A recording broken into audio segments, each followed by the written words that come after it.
Welcome, ladies and gentlemen, back here for another episode of the podcast. And yes, we're late as always. That's how we start. That's how we run the show. And YouTube had a terrible night. Had had a little hiccup. We were gonna go on Twitch, then here we cannot make up our minds. But we lost a friend, but we got a pastor to join us here tonight. So let's hear how our friend, our host, does his intro this time. Cause last week he did a rap battle. This time he might do even a saying from a preacher. So let's find out and hear how that goes.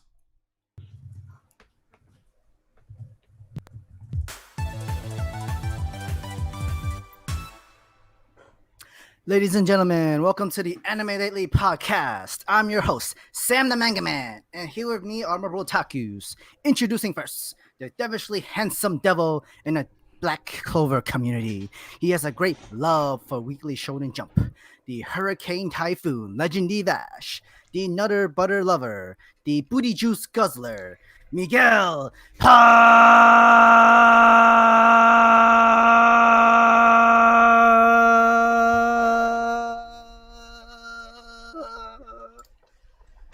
Our next Protaku brethren is the CEO of the Careful Spoilers Podcast Network, founder of the No Anime, No Life Facebook group. He is JB, exclusive, the incredibly talented James Barnes.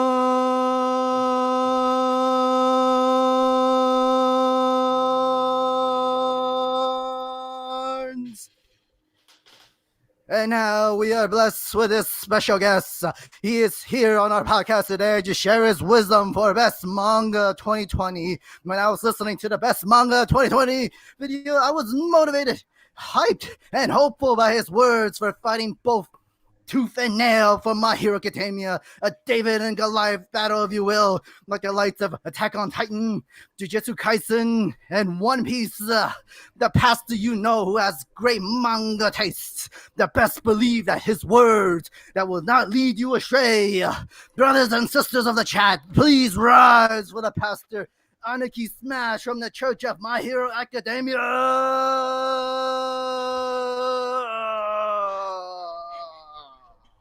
Sam does it again. That was elite. I've known Sam for almost 4 years now, and I have seen different sides of Sam that I never thought I would see. He had the pastor side, he had the rapper side, he had the preacher side. Like, okay, Sam.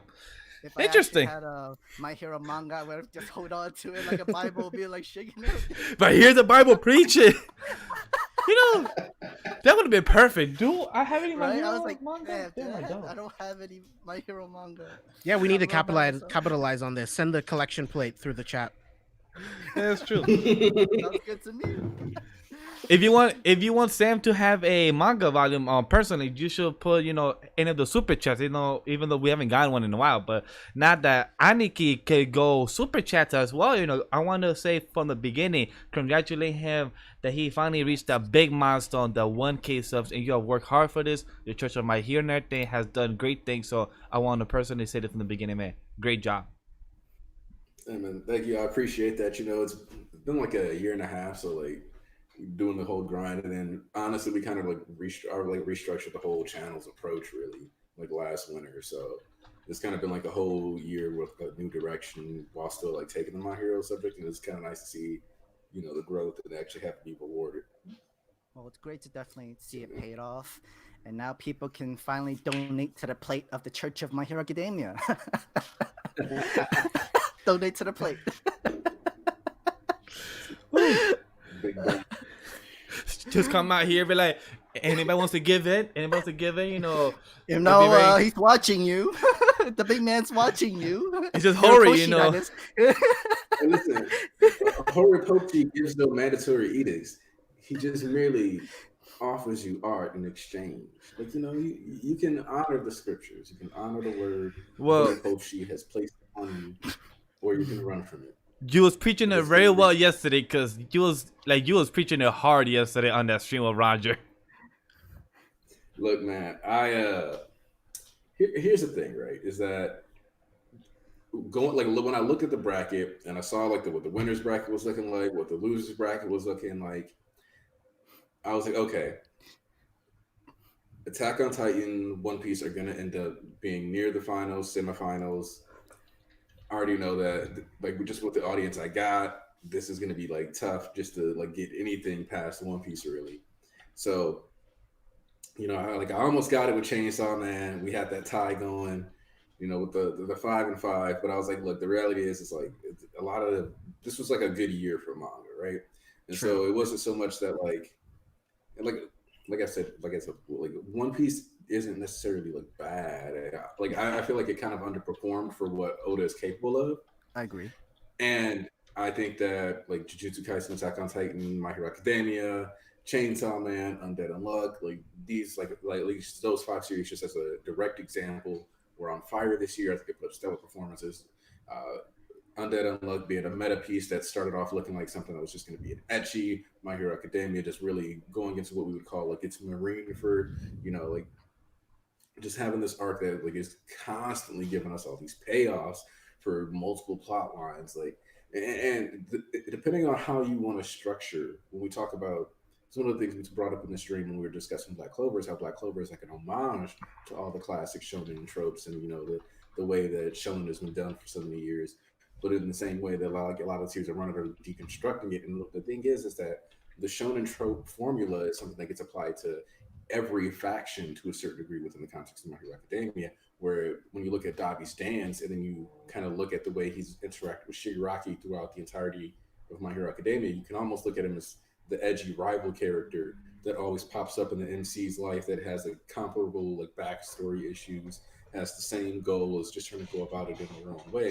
If you think about like what happened here, it's like you had Shigaraki take on the physical aspects, the Hero Society, and then you have Dabi switch it up. And he's taking on the sociological side, taking out like yes, the tragedy is important. It's important to have that damage, have people despaired and afraid. But what really is going to drive it home is hitting that emotional vulnerability while they're afraid, while they're scared, while they're skeptical of what's going on around them and the sources of these agonies, and then like taking that negative emotion and redirecting it. And so if you think back to like when they talked about like a lot of people are always like, oh, like Oda or like these like manga are playing chess, not checkers. But if you go back to the overhaul arc, Horikoshi told you we play shogi, not chess. Mm-hmm. Because you got to be willing to take these pieces from, and like that's a good huge thing in shogi is that you take your opponent's pieces. So if you think back to the way Shigaraki was talking, he was like, yeah, you just got to take the king, which is a checkmate, which is how you play chess. But Mm-hmm. then if you look at the way Dabi applied his plan, what he did to take down Hero Society, not only did he focus on getting the king down, but he figured out how to take valuable pieces from the opponent, utilize it correctly, and then go ahead and make the plan, get the checkmate that way. So Dabi's checkmate is like from a game of shogi, Mm-hmm. whereas Shigaraki's is from chess. So there's like all these like nuances to My Hero Academia that like really kind of got to come to a full head this year. That I was like, well, for me, this is the best series of 2020. And there's a bunch of technical writing reasons that you can like dive into to substantiate that. Where like a lot of people aren't necessarily sitting here doing think pieces on like why Dabi is a deuteragonist of the League of Villains, but that's what you can do now. Now that we finally have that Mm-hmm. reveal, we finally have the backdated justification to say that. We can finally like flesh that out, do the 20-30 minute video, sit there and have everybody go like, okay, this is what Horikoshi's been doing this entire time. The madman. This is why he's holding Pope Sheet. This is why they dropped the Hail Hories in the chat. You know what I mean? No, you put it in like the best way possible. Like we know the potential. We know the whole Deku versus Shigaraki, the parallels, the rivalry of good and evil, the difference between both of them, and they are so much similar. They actually are back to back, almost the exact same person, just in different sides and different circumstances and stuff in a sort of way. But we tend to forget, yeah, Bakugo's in the factor, but into the Hero Society with Deku as his rival and best friend and partner and stuff. But who was also to parallel within the Bakugo side, and I feel it is Dabi because he doesn't like this. He also disliked the Hero Society. He doesn't like how it's functioned. He was also kind of betrayed and was thrown away and have his own like evil sort of reason itself. But like everybody almost forgot that like Dabi can be a pretty like a wild card player to play in this entire series. We're just not too sure how. Everybody knew about the whole reveal and secret, and we already loved Horikoshi's execution into this. It doesn't matter like if you knew or you didn't know, the execution you cannot deny about that. This just works so perfectly. And how can you like how the worst kept secret in the entire series? How do you make that worst secrets into like a still a outstanding, incredible emotional chapter by making it so like giving this shock, giving this reveal, giving more publicity of how maniacal that he can be, which he did a good job on throwing. Let's make him like the Joker into this chapter. Literally, the whole dance movement, the whole minds and crazy brains. Because he's like one of the smartest villains that you know in the DC comic books. He's also a guy that can like outsmart Ra's al Ghul. He also outsmart Dark Side one time. He's like it works. He just needs that one time in one moment, and you're like it escapes you. Like you just see him as an incredible person. Yeah, and I think that there's a lot that kind of goes into like the way you structure a reveal, because one of the things that I think is very lost, and it's not necessarily it could be, and it's not necessarily a lost art, but it's something that isn't utilized nearly as much due to the mediums that we enjoy our entertainment from, primarily being we either watching anime or watching TV or watching movies, or there's like the whole, or we're consuming mangas and books, and they don't utilize this particular aspect as often, except usually when it's done in a more deliberate way where the author makes it a point to have a conversation between two characters that confirms this or the things that you're suspicious of. But in this case, the author, it's called dramatic irony. And in a lot of plays, like especially even if you look at like older Shakespeare. Yes, I was just about to say Shakespeare is perfect for that. You would have what's called an aside written into the script. So a couple years back, I dated a girl who was really big into Shakespeare. So I like read Titus, Andronicus, and was looking through the story. But like, there's a part in that play where Titus is in the story. He's known as somebody who's lost his mind at this point. He's gone kind of crazy. He's in mourning. Some of his children have been executed. One of his daughters is raped. So he's all kinds of distraught and angry, and he wants revenge. So the woman who kind of orchestrates all these miseries and tragedies within his life disguises herself in a costume, has her two sons disguise themselves in their costume. And they go up and they show up and they try to convince him that he's having a hallucination / fever dream, and that the spirits of revenge. And like, obviously we, the audience, are already aware that these are not the spirits of revenge. We know who they are. But then Titus, what he does is he has an aside and he goes, I'm fully aware that these are not the spirits of revenge. This is X, Y, and Z. But I'll play along for this. So now we immediately get to change how we perceive this scene. We know now for sure, 100%, Titus is fully aware and that he's going to get something out of this. So like what he does is he pretends that, he's confused. The two sons stay. Then he manages to tie them up, slit their throats, kill them, grind them into meat, and then serve them as pies. Sounds like Sweetie Todd right there, but yeah. I mean, yeah, but from like 1500s.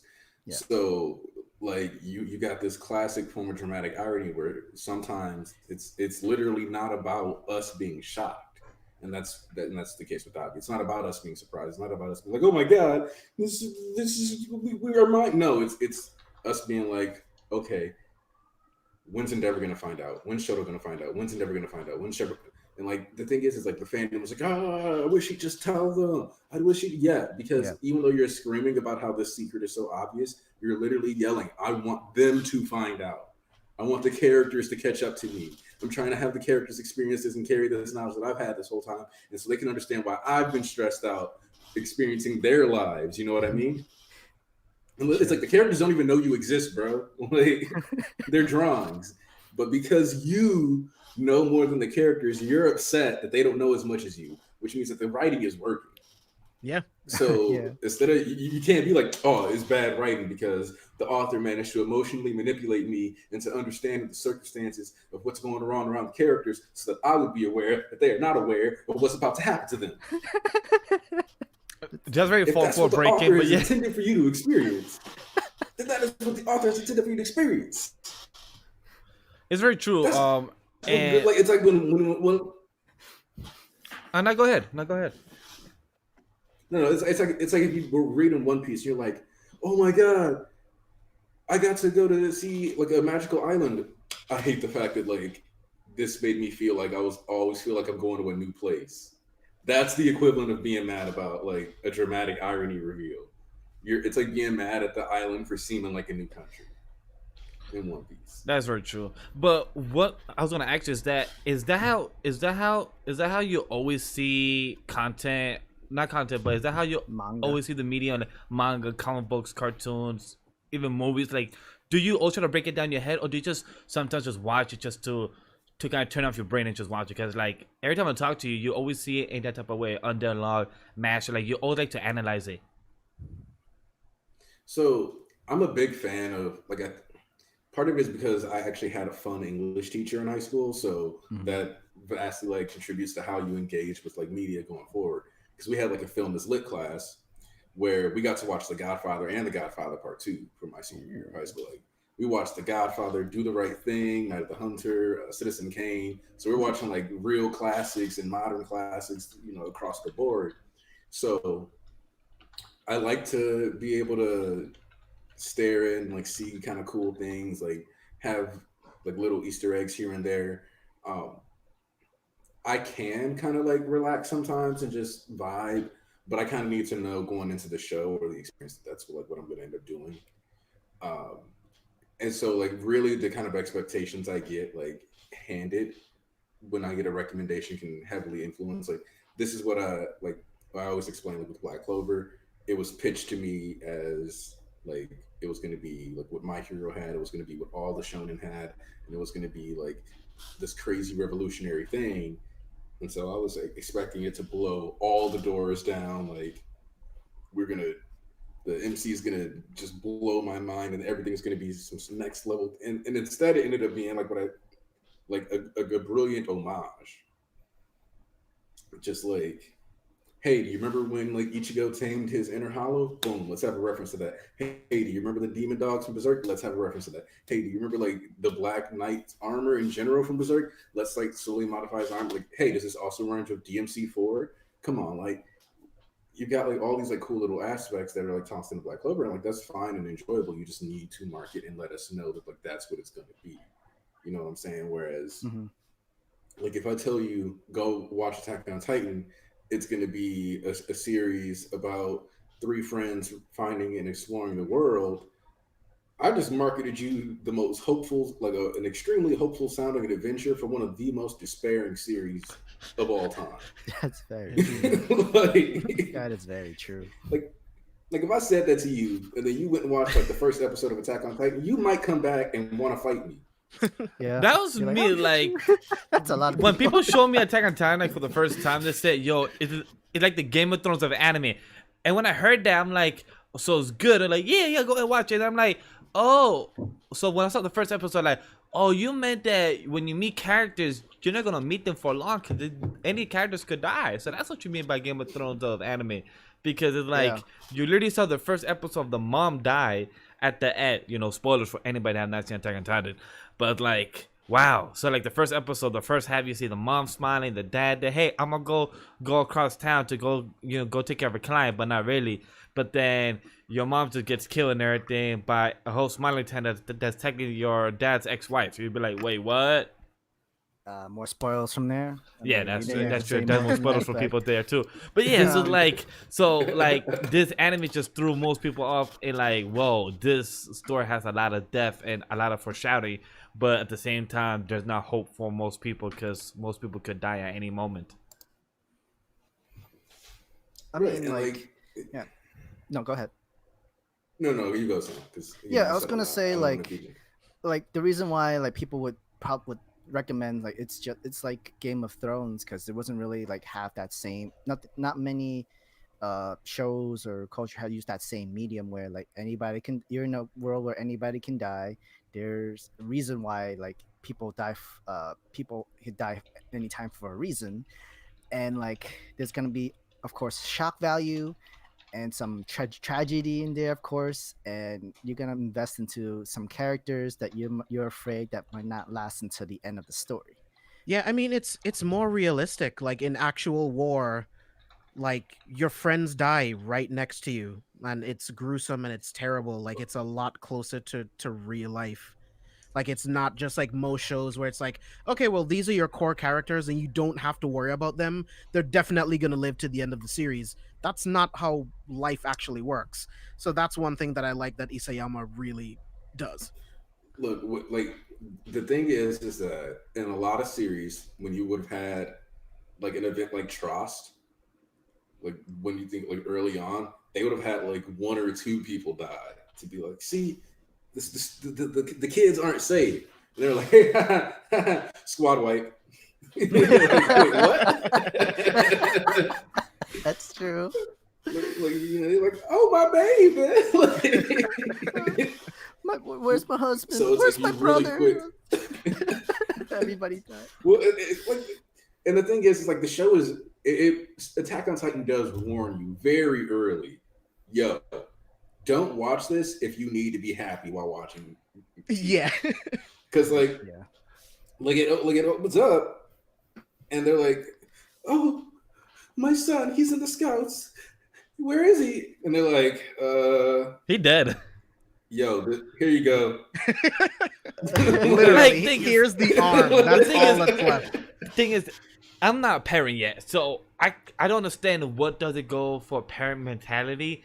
But when I saw that episode of what you just said, when the parent got the person's arm, it's like, why would you still want a part of your son or daughter body part Well, just to know that they did something? It's like It's that about sounds. a momentum, though. It's Yeah, about it like does- you need it just something sounds- you need something to bury, kind of. I thing. get It's it, but it just sounds more depressing just to know that, like, hey, he's killed. well, that's Boom. war.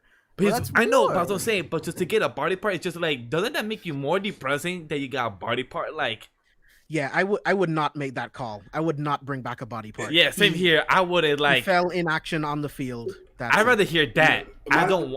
It's just I can't do that. Like me trying to imagine myself as a parent. I'd rather just be like, hey, he died in arms. He did good. Thank you. I'm like, all right, cool. I will cry with my wife or by myself in my crib. I just can't know that I got an arm or finger. It just that just sounds in agony. Me as a parent, I just can't. Like, okay, so it's weird because on one hand I get it, closure.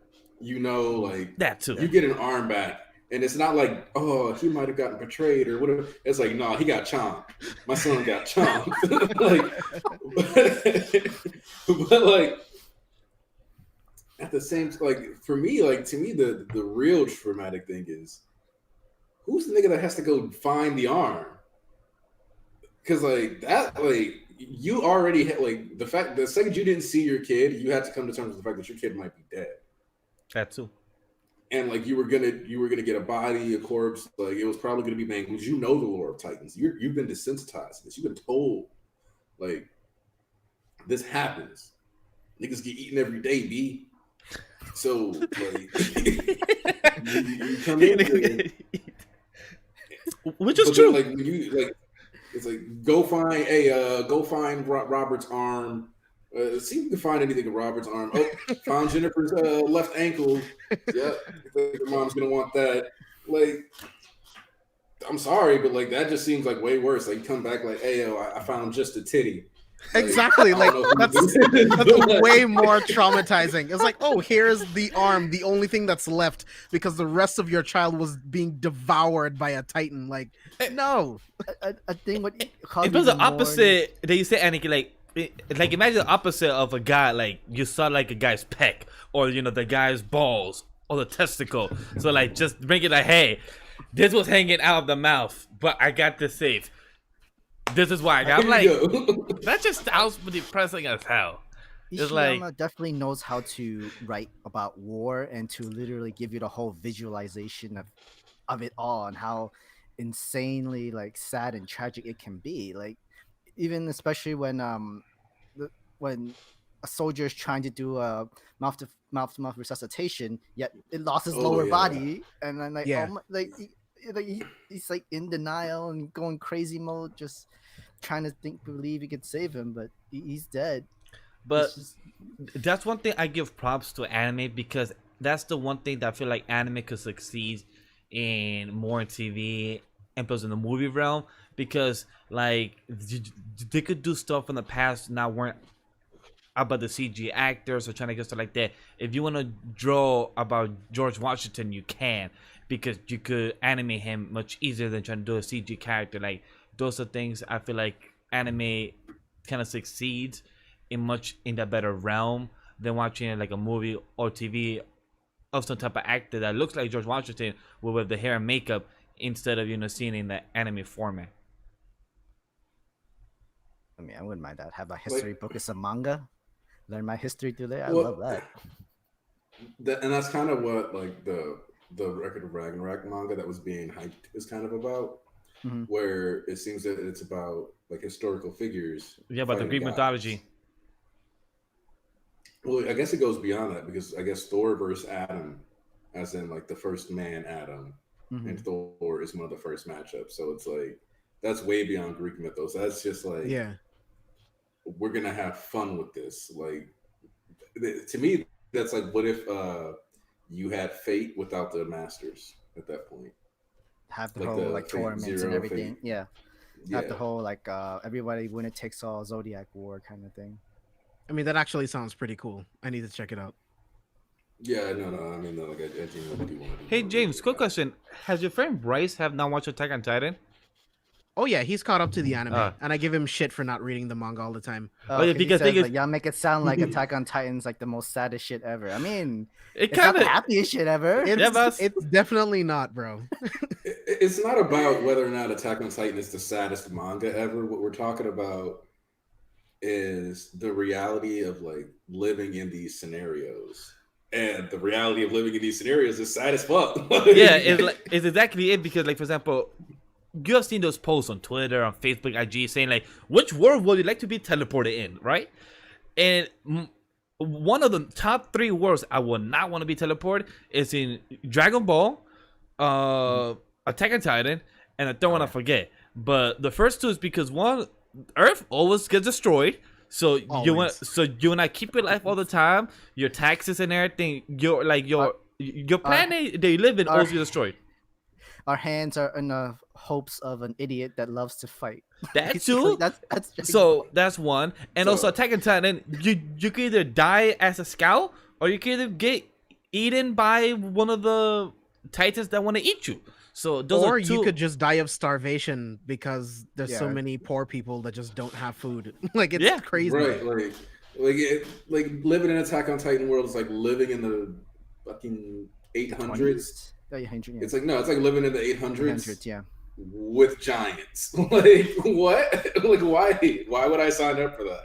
Actually, most anime verses are kind of terrible to live with. Yeah. Like, Most Like, unless it's I wouldn't wanna a live in slice of my life career. anime. Unless it's a slice of life anime, almost all worlds is bad.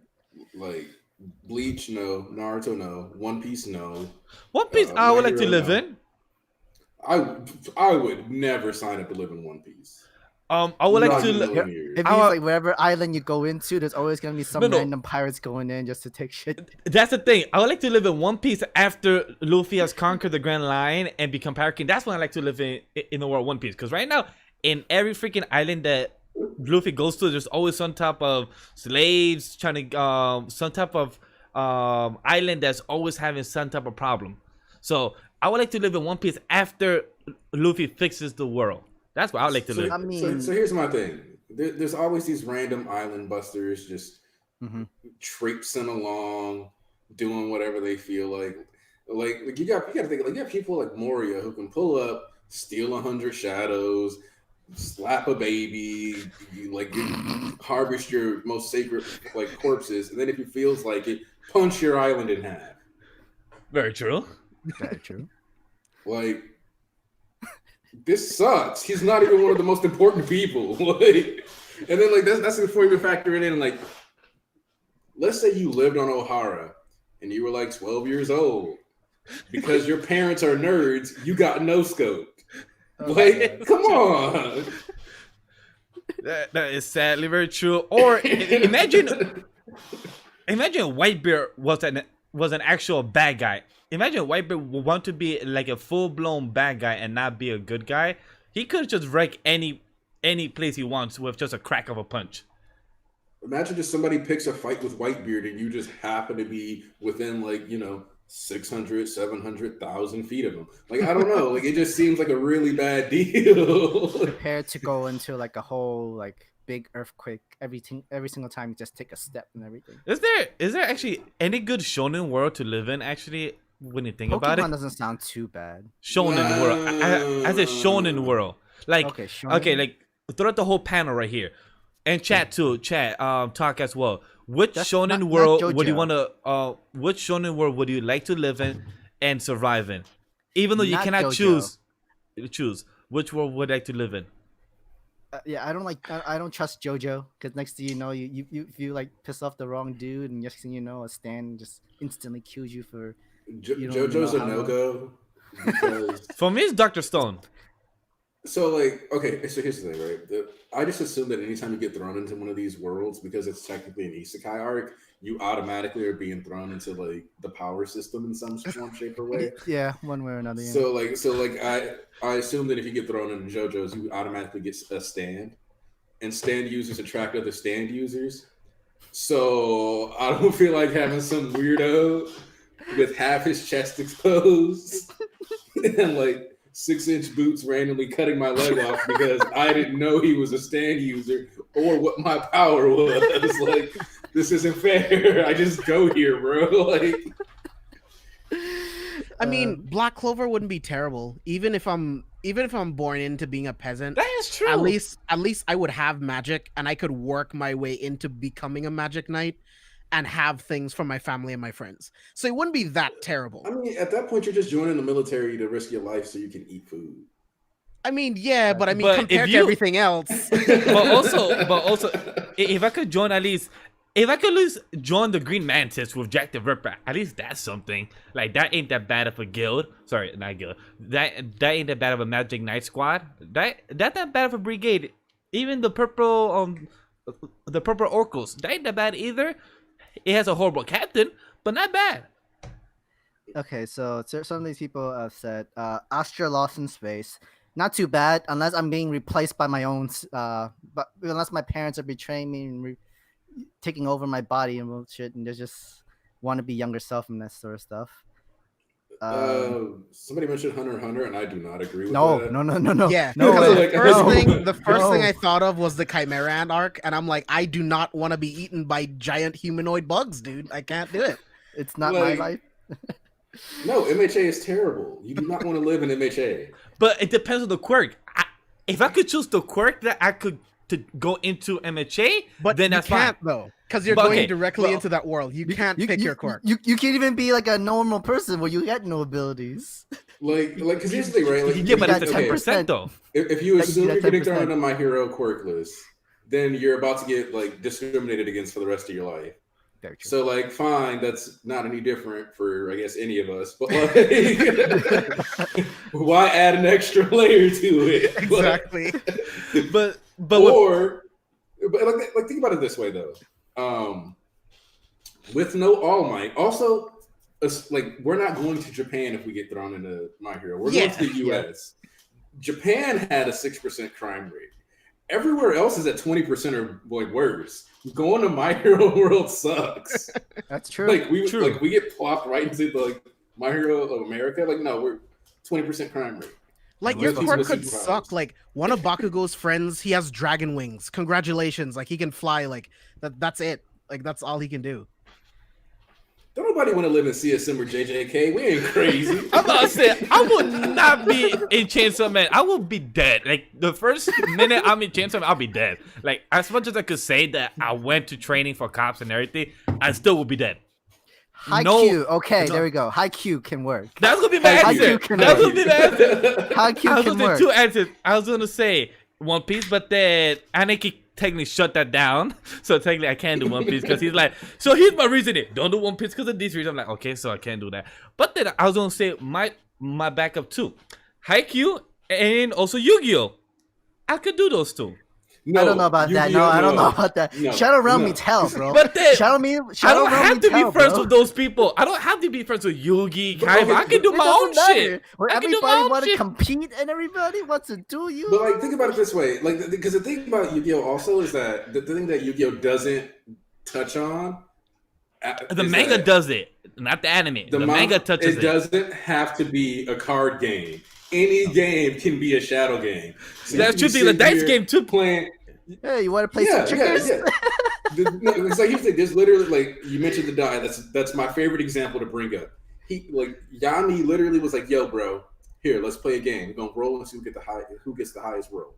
One roll each. Whoever gets the highest roll wins. The end." The dude rolls a 6. He's like, "Ha, bitch, you'll never top that because it's a 6. I win." And then he throws the die at Yami. He cracks it on the millennial puzzle, so he gets a 7 with 1 die. I remember that. I remember that. But I said, I don't have to be friends with Yami. Once I see Yami, I'm turning the other way. I'm like, nope, he's the MC of this world. I'm going the other way. But my thing is, he's not the only person with shadow magic, though. So you out here playing, and the thing is that because it can be any game, you out here playing Tekken. Got you. I'm in the ass. Like next thing, everything's so dark. Like, how come I'm feeling all of a sudden it's dark? How come? How come? Like I feel all of a the sudden punch? like it's dark. How come I'm bleeding? Like all of a sudden you get hurt.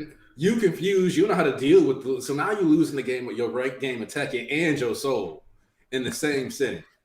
It couldn't be me. All right, so I guess Yu-Gi-Oh shut down too. So I guess Haiku, out of my only 3 options I had, Haiku is the only one I could do because nobody will put me in Shadow Realm. No type of island will take me down. So I guess Haiku, I just have to train and be one of the best volleyball players then. I guess I that's do not want to watch Fire. I do not want to live in Fire Force because I could be in the movie Who's in theater, Fire Force? No. and an Infernal could just blow up and destroy the entire theater with me in it. No thanks. Or you have some kind of weird insect bite that's a mosquito bite or whatnot that bites Yeah, you. no thanks. Oh shit, no. Whoever said Fire Food Force Wars, should check. Food Wars, yes, that's a good one of showing. Food That's Wars what- Wars, Dope, yeah. Just saying, I'm if still laughing because we made Yu-Gi-Oh sound like a whole real life Saw game. A whole song, like everything's a Saw. Like, I would love to taste Soma's food. I would love to live in Food Wars. That would be dope. I'll be Food Wars, but Like- I would definitely be Soma because you could ask them, you guys, my girlfriend. I love to try shit a lot. I'll be Soma because I'll be doing some type of peanut butter with some type of soy sauce. I'll be doing some weird flavors. Like you'll be questioning my food. You'll be like, what the fuck? Like, for those that are new to the channel or new to the podcast, I do with pancakes. I do cheese. I do a slice of cheese on my pancakes. Aniki, how does that sound to you? Slice of cheese on top of your pancakes. How much syrup are you using? Huh? Are you using a lot of syrup? Not a lot, but don't overflow it too much. But like Yeah, a little just a nice little flavor. bit. Yeah. I could see it functioning. Alright, my see it yo, working. perfect example. My dad, who barely eats any pancakes, waffles, or French toast, he came over today unexpectedly. My girlfriend offered, "Hey, you want a pancake?" He said, "Yeah, sure, why not?" Do you try cheese out of? Because I know Miguel does it. A couple of the people within his family does it. Do you try have cheese? My dad's like, not really, but put a piece of it so I could try it. You know, because I know my son likes it. He tried it. He's like, not bad. Not my style, but not bad. I like it though. He's like, all right, cool. So I do weird flavors. I don't know 100%. I will be Soma. Chat said you're not getting into school. So, someone also said the Full Metal Alchemist Brotherhood world. I say no to that too. No you to can that. actually die anytime. You have someone using the Bro. whole transmutation. Dude, you would end transmutation. up you would end up being used to make a philosopher's stone. Yeah, like you're out here like, oh, look, nice onions at the market. Ooh, some mushrooms. Let me get some broccoli. All of a sudden glows red. Oh, look at that. You just turn to a whole So, creature like Greed. I'm like, all right, I didn't know I want to be like Greed out here trying to fight people and everything. Have a whole dual personality. I'm like, damn. You have a very angry wrath dude who's the Führer. I was like, is this Germany? Yeah, Wait, who said someone did- ReZero? Someone did human transmutation on an entire continent of people, dude. That would be you That too? if you joined Full Metal Alchemist. There's existence of crazy scientists And- that will make you into a chimera. And plus, to what Sam? Okay. Sorry. And plus to what James just said, a whole continent, people got turned into a war just to try out the whole Philosopher's Stone. A war happened, slavery happened, a whole race died because to try to use a Philosopher's Stone. I don't want to go into that world. As much as it sounds like, no. As much as I love the She-Hero, the show, The Rise of She-Hero, I would not like to. Those people, the church fuck up the whole shield system, the whole hero system. No, thank you. No. Also, my boy said Infinite Stratos. No, that's another no mech anime is. Never heard of that show. You don't want to live in a mech anime. Like it's another mech anime. You don't want to live in a mech anime. Period. The end. If there's mechs involved, it's a bad time. If you're a regular person. A mech anime sounds exactly what James said of maybe going into Black Clover, going to the army. Like, I mean, at least you got to drive a giant robot just to fight and stuff in war. I guess, but you're still but the likelihood of you dying is very high. Very high. So for me, go ahead. Because we keep mentioning. First off, no, I don't think anybody here is going to go anywhere. Junji Ito. Oh no! I just finished reading that. No. Oh, and plus Keijo. Never heard of that. But the thing is, to add to what I saw before, Chainsaw Man Handle, and plus JJK. If you saw the anime, the first 6 episodes, it literally said it to the guy, that was telling about Yuji. Literally, it's a word about curses, and plus Gojo said that in this world, some people die from curses that don't even know. So it literally happens. And if you saw last week's episode 6, it's kind of spoilery, but people just was next to a curse and died by fire. Right. And they were not doing nothing. They were just doing their regular job on their shift and literally got burned to toast. Like they felt the aura, like the dark, like senses. Like if you don't feel it, you will die within the next second. I don't want to wake up on a regular day. Hey, I'm gonna go to my restaurant. I'm working. Let me go serve some people that's not there, and let me just get burned. Ray backed me up. Ray said he lived in Keijo. For the record, Keijo is the anime where they. I'm gonna search up right now while you talk. They're basically sumo wrestling. Okay. I know what is this the ass one? Yeah. I would live in that. Pretty fun. I would live in that one. I would definitely live in that world. Definitely Keijo. Hell yeah. But the person who said Parasite the Maxim. No. What is wrong with you? No. Why? It literally says in the title. It says in the title, Parasite. No, bro. Mashley sounds fun, but I think it'll be a lot worse than Hogwarts. Not gonna lie. I feel like you go to a whole magical school, but you're all in competition just to near death matches or fighting each other with certain magic skills just to make up coins and stuff like that. I don't think so. Or you get turned into a puppet. I'm just like, oh crap. So no. I agree with what World Champion said. High School DxD. I thought about it, but then I retracted that because you're falling into a world that you don't know if you're gonna get killed by a fallen angel. There is people that on the side of the devil, side of the angels. In the beginning of the show, angels wanted to fight the devils, but then the angels were actually good. So there's all different factions. So as much as I love to be with my wifey Rias, at the same time, I could go to the war and then get killed. My waifu, not yours. 1 minute later, no, my waifu. Your waifu is Mikasa. That's yours. I could have my girl Rias. So as much as I love to go to the war, I can't. You can only have one waifu. If you don't have one waifu, you'll ruin your waifu. I think sports anime is the most safest route to go into isekai world for. Yo, you know what would be really terrible? Living in One Punch Man world. Like every day a city is being destroyed by something. Like it would be the worst. Or they have a whole entire district where monsters are populated from, and only one man lives there. Who's to say he can actually save you or help but you? But also, if you try to get saved by him, his punch destroys the city, and then you get killed, or your whole apartment gets killed. She'll be like, okay, I guess I need to work one more day just to get the 1K and rebuild my apartment. Dog, nah, you living in One Punch. Also, you just know that private insurance is still a thing in One Punch Man. Oh yeah, right? Oh yeah. Yo, the insurance is high. It would be ridiculous. Question: I will also not go there because of afraid of mosquitoes. 'Cause then you have the whole mosquito woman, like the small one, literally drain your entire blood. Oh hell no! And you know Saitama can't do that. No, you know he can't fight that. So The small ones. So I see in the small chat mosquitoes. a couple people saying living the world of Undead Unlock is not that bad, but at the same time, if you read the current chapters of Undead Unlock, hell no. If you read the current like what Uma Autumn did was no. like- no. I don't want to get into spoilers for this series since it's still fresh. It's like as much as I enjoy Undead Unlock, Andy, the whole power system, and everything, I can't say, but I can't live in that world. I really can't. As much as I would love to. The penalty system alone, like Uma Galaxy, that alone, that's why I can't live there. Like Stuff I don't like wanna, that can't. Nah. I don't want to spoil it for James and to some others that are not cut up to the series right now. But it just as much as I love the series, I'd rather choose Masho than Undead Unlock. It's just But I just Louise can't. is there. Huh?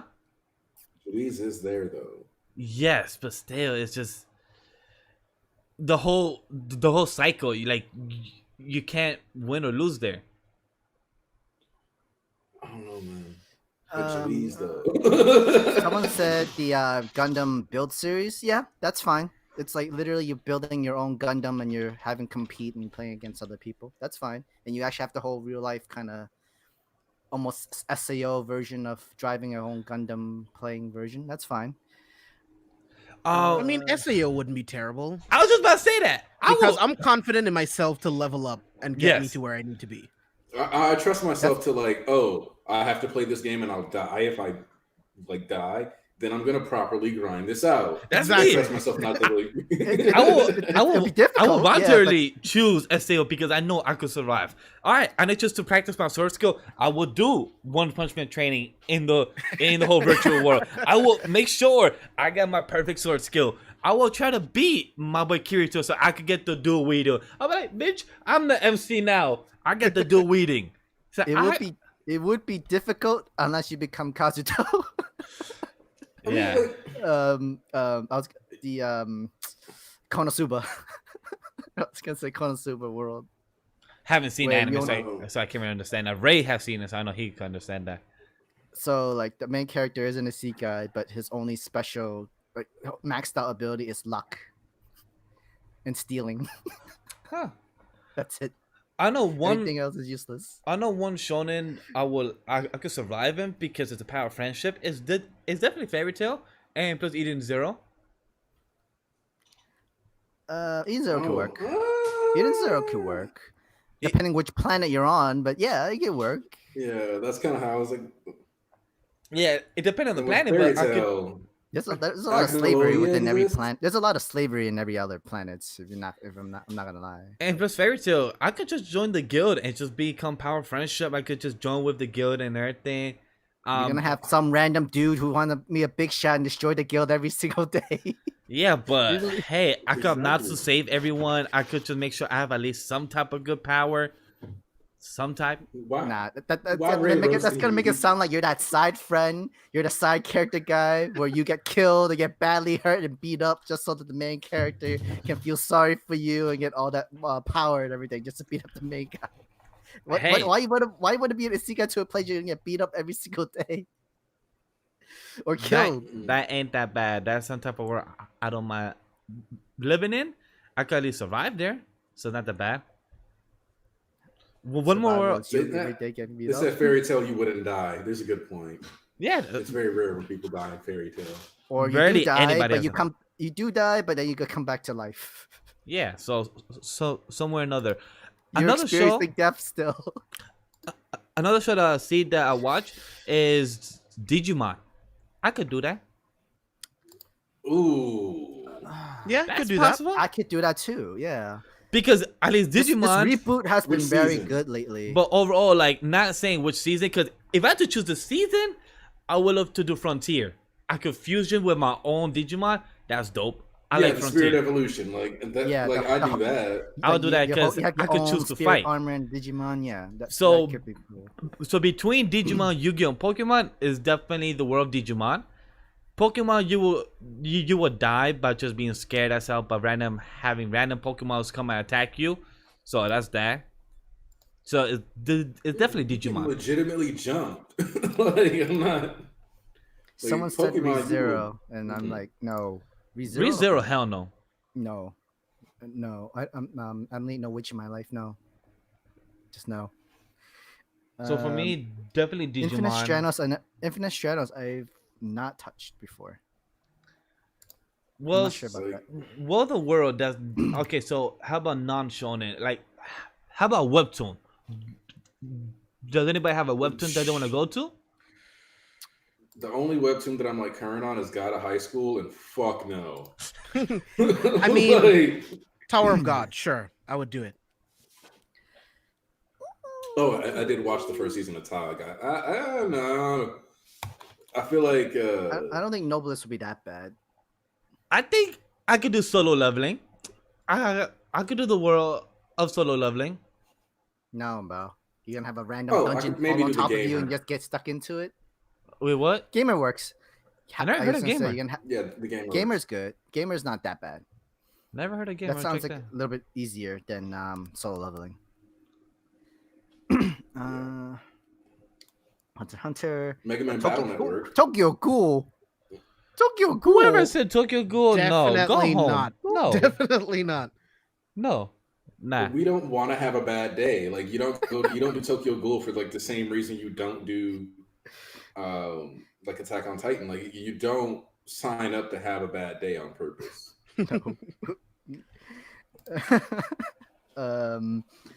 Aruma-kun, yeah. I probably would do Aruma-kun. That's true.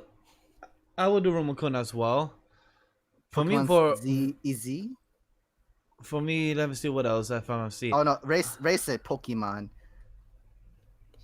What was our fault with Pokemon again? Pokemon is just look. You got Groudon, you got Kyogre, you got Palkia, you got Dialga, you got Giratina, you got like the legendary dogs, and you have Team Rocket. Some of these, yeah, Team Rocket is always trying to control the world. But also, like if you let's think about it. like the manga, let's think about it. Team Rocket is. Let's think about. Oh, really? Yeah. Like, are Team Rocket more gang related in our real life, or like, are they just more like in the manga? In the manga, they're real. It's just that in the anime, they just will play murk off. you. Okay. Like they'll actually kill your Pokemon. So that's why it's like early Kanto, like one of the dudes, like Arbok, got cut in half by Red's Charmeleon, and the only reason why it like was fine was because of the tattoos or the markings that it had specifically meant that Arbok had a good regeneration. I remember that. That was like Koga. They will kill your Pokemon or something like that. Yeah, and, like, they will kill your Pokemon and you. You had the whole competition of Koga's Arbok versus Agatha's Arbok kind of thing. So I remember the manga from there. Ray said Ray said that Pokemon got an immortal teenager protecting the world. We good. Actually, Satoshi can't even win the Pokemon League. Also, because we brought up Pokemon, I'm not obligated to do my rant on why Pokemon XYZ is one of the biggest betrayals of any Pokemon or anime that I've ever encountered. Because they gave Pokemon XYZ is when Ash had every fucking right to win the Pokemon League. Is that the one? Is that the one that he lost at the final round? Yeah, when he had the Super Saiyan Greninja. Yeah, I was so mad that he lost. I think that's 2017, right? Or 2018, right? Yeah, that's like 2017, 2018-ish. Like, that actually made me just like that. Like, people were like, oh, the animation style switched to the Alola region. I don't like that. And I was like, no, I'm not going to watch any more Pokemon because fuck XYZ. Like, Ash should have won. Greninja like literally became like the first water starter that became like my number one. I was like, yo, this Pokemon is raw. I love it. Like when I was playing Smash, like I was playing Smash for a while back there. You better believe I was playing Greninja. Like, nah, that they did this. No, you're 100% right. Like I was mad that, not mad in a bad way, but more like, how do you betray Ash? Like, how do you he had all the right starters to literally win. Like he had the 6 perfect ones to win, but they just didn't want to give him a W. Like that was also disappointed. Like I Gudra love hadn't Pokemon for lost a years. round. Gudra had never taken an L the entire like season. Dog, his team was stacked too. Like he had like multiple dragons.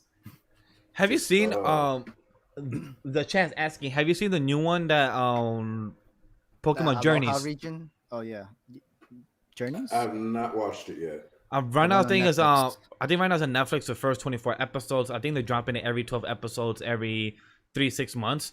I have heard it's a lot of it's very good. Ash has a friend now that travels with her, and they're almost the same age and everything. So it looks good and everything. So I heard a lot of great things about it. I just haven't seen it myself, but I heard a lot of great things about it. Someone said kill a kill, and I'm thinking like any Trigger universe. I don't think you wanna Yeah, be no. any of it. No, Yeah, no like- Trigger universe. As much My as man love, said Space Dandy. as much as I love Premiere, Space Dandy was weird, bro. nah. Every episode where it ended, you don't know. Like, are they dead? Are they zombies now? The next following episode, you have no idea what's happening into them, and just go to a new weird story into it. like me. Like- As much as I love Spy Family, I would not go to the War of Spy Family either because that's a take like a sequel war Oh my going God. on.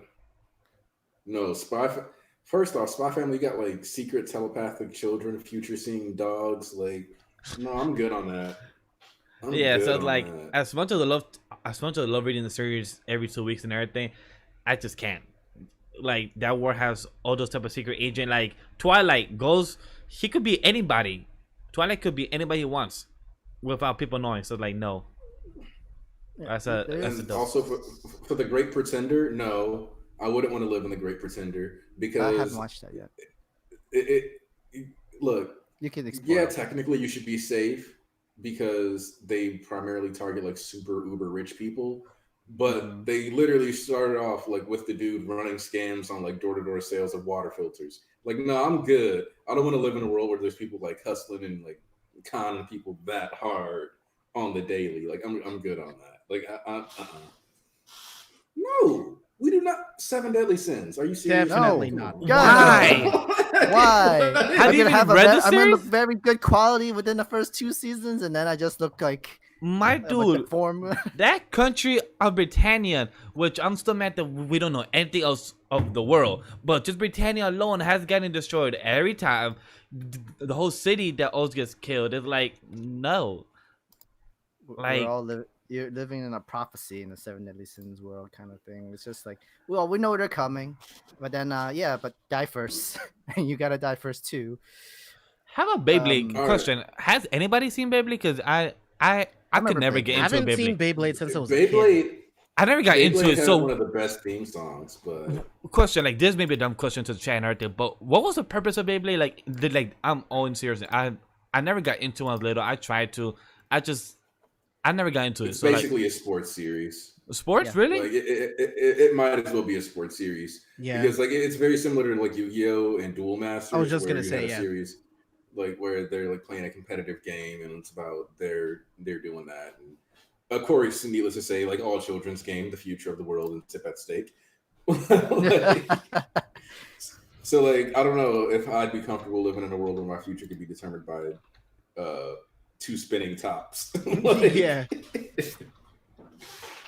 And that weird analogy of the whole blade of existence was kind of funny, or weird animation kind of thing, where it seemed like they were using Moses, and then the whole rip the tie, and he ripped the ties using a blade kind of thing. I forgot who, but he showed us the animation of that, and it was Mox, and it was hilarious. It was just so bad for it. So also, no, because somebody mentioned Queen's Blade. yes, somebody did mention Queen's Blade about that. Huh? I never heard of Queen's Blade before. So, Queen's Blade is a world where armor works like Soul Calibur, and women are the main fighters. Yeah, and Except, it's barely any armor. So, like, you'll see, like, there's a part where there's like 2 women fighting, and they're basically covered in like honey, naked with swords. Of course they are. basically. Yeah. So, and oh, honestly, no, that's not a series you want to live in either, because crazy ass demon angel grudges and giant magic wars, and the fact that like every 4 years basically there's a presidential election, except the president's election is literally a bunch of women killing the shit out of each other with like magic attacks. So like no, like it's not exactly a world you want to live in either. Someone said rent a girlfriend. It's. I mean, that's regular you life. live. That's life. That's I just- honestly real life. I was just about to say You- that's literally a slice of life, which is take down our own lives, but you're just not the MC. That's it, really. Somebody says Zatch Bell, but like I said in the chat, Zatch Bell is like That's you're literally having dangerous. kids trying to survive by killing each other or saying who's better and trying to have a book by getting new spells. Like no. Bro, I don't want just like I'm minding my own business. Someone yelling, "Zaken!" I get shot by some kind of random Lightning. dragon. Yeah, like no. So Aniki, did you read the Seven Deadly Sins manga? Yes, all the way to the end actually. Okay, good. Good because one of the chat, Neil, hopefully I pronounced the name right, said that like it's not said, but actually like it's a shame that the quality went down. Where did it went down for you? So I'm gonna be honest. The last like chapter that I was like, oh, this is a good chapter of Seven Deadly Sins was when Bond got back from his extended vacation and was like, let me give this to, the homie. Uh-huh. And because he showed up and he like displayed his power with the flick of the wrist. Exactly. That part was It's exactly like, where me and like, Sam felt. Chapter 280. That chapter 280 is exactly where me and Sam felt. Okay, this is good. Then from chapter 280 to where it's like think 342 or 345, it went downhill. It's just weird. It's like Neil. So it's just very disappointing how it went from chapter 280 showing that this would be the last arc, and then chapter 310 is when it shows epilogue 1, 2, 3, 4, and then wait, hold up, new arc, let's go. I'm like, wait, what? How do you have an epilogue and then a new arc? Because the big thing that's like about that was that Seven Deadly Sins was never, I guess, supposed to be as long as it even ended up being, because it was supposed to be a prequel series for an Arthur series. Mm-hmm. Huh. Okay. Which, like when you think about how it ended and like all the stuff with Arthur at the end, it's like, okay, yeah, but that don't excuse how mediocre like they handled the sinner, how for sure. It was the plot twist with Gluttony and like her motivations for so long was honestly garbage. I'm not gonna lie. Yeah. The whole last 40 chapters of the series just felt like I'm alive. Wait, I'm stronger. I'm alive. I'm stronger. I'm alive. I'm like, wait, what? So it just felt very underwhelming, and it just felt very disappointing to see that. And now he's gonna have a sequel not next month, in 2 months. January, It's like, so it's like I hope it's better, but I'm not hyped to read it. I'm just very not disappointed. It's just like I hope we get an entertaining series. Also, it's just sad because it ugliest starts off kid. so strong, man. Like It did start strong because it had interesting characters, like the whole Seven Sins. Like The we had Matrona Escanor, stuff. the whole Matrona stuff. That was amazing. Escanor was probably the best character throughout the whole series, even though he kind of. I was about to They be did him spoilery. dirty. They did him dirty. Yes, I'm gonna just say that he They did him did. dirty, and Fucking it's just sin. Escanor and them. Bond was great, and I do agree with what you said, Aniki. The kids of the kids are ugly as hell, Like, and the bro, names are horrible. Like why does the names suck. Face suck. Hair trash. Clothing, get it out of here. like No drip, no swag, No drip at likes, all. no Like- retweets, no bitches. Like, usually the sons or the daughters of the main characters are good. Like Boruto, he has no drip, but he's okay. Gohan, he's passable because he had drip but then died of drip. I don't know. He was like the first shonen kid. That, Yeah, but he had drip. child. He had drip as teenage Gohan, but then adult Gohan, it just died. It just went nowhere. Remember, it took years for him to go teen Gohan. Before that, he was like just the old school Goku look with the hat and the green outfit and the tail, everything. yeah, like he had that, then he had the Piccolo fit. But Yep. like like you look at Kazui, like okay, it's not fair because Kubo's like the king of designs, Oh, but like if Bleach yeah. you drip get to is the end of amazing. Bleach, like you get to the end of Bleach, you see the kids for the future designs cold, like raw, like Yeah. like why are we doing this to these people? Like why do we do this? Why would we give them like bro? It's very disappointing to Um, see Seven Deadly Sins having so much potential as a series. And when you talk about the sins, like when you talk about Brotherhood, when themselves used the sins concept and everything, and you see this series of the Seven Deadly Sins having this concept as well, having so much potential, but then it just falls down heavy. It just makes it seem like you have such a great potential series, but then it was very underwhelming, and that's very sad. Like just straight up, it was just like a wow. We have a really cool idea, a really great story. Like we've been enjoying this.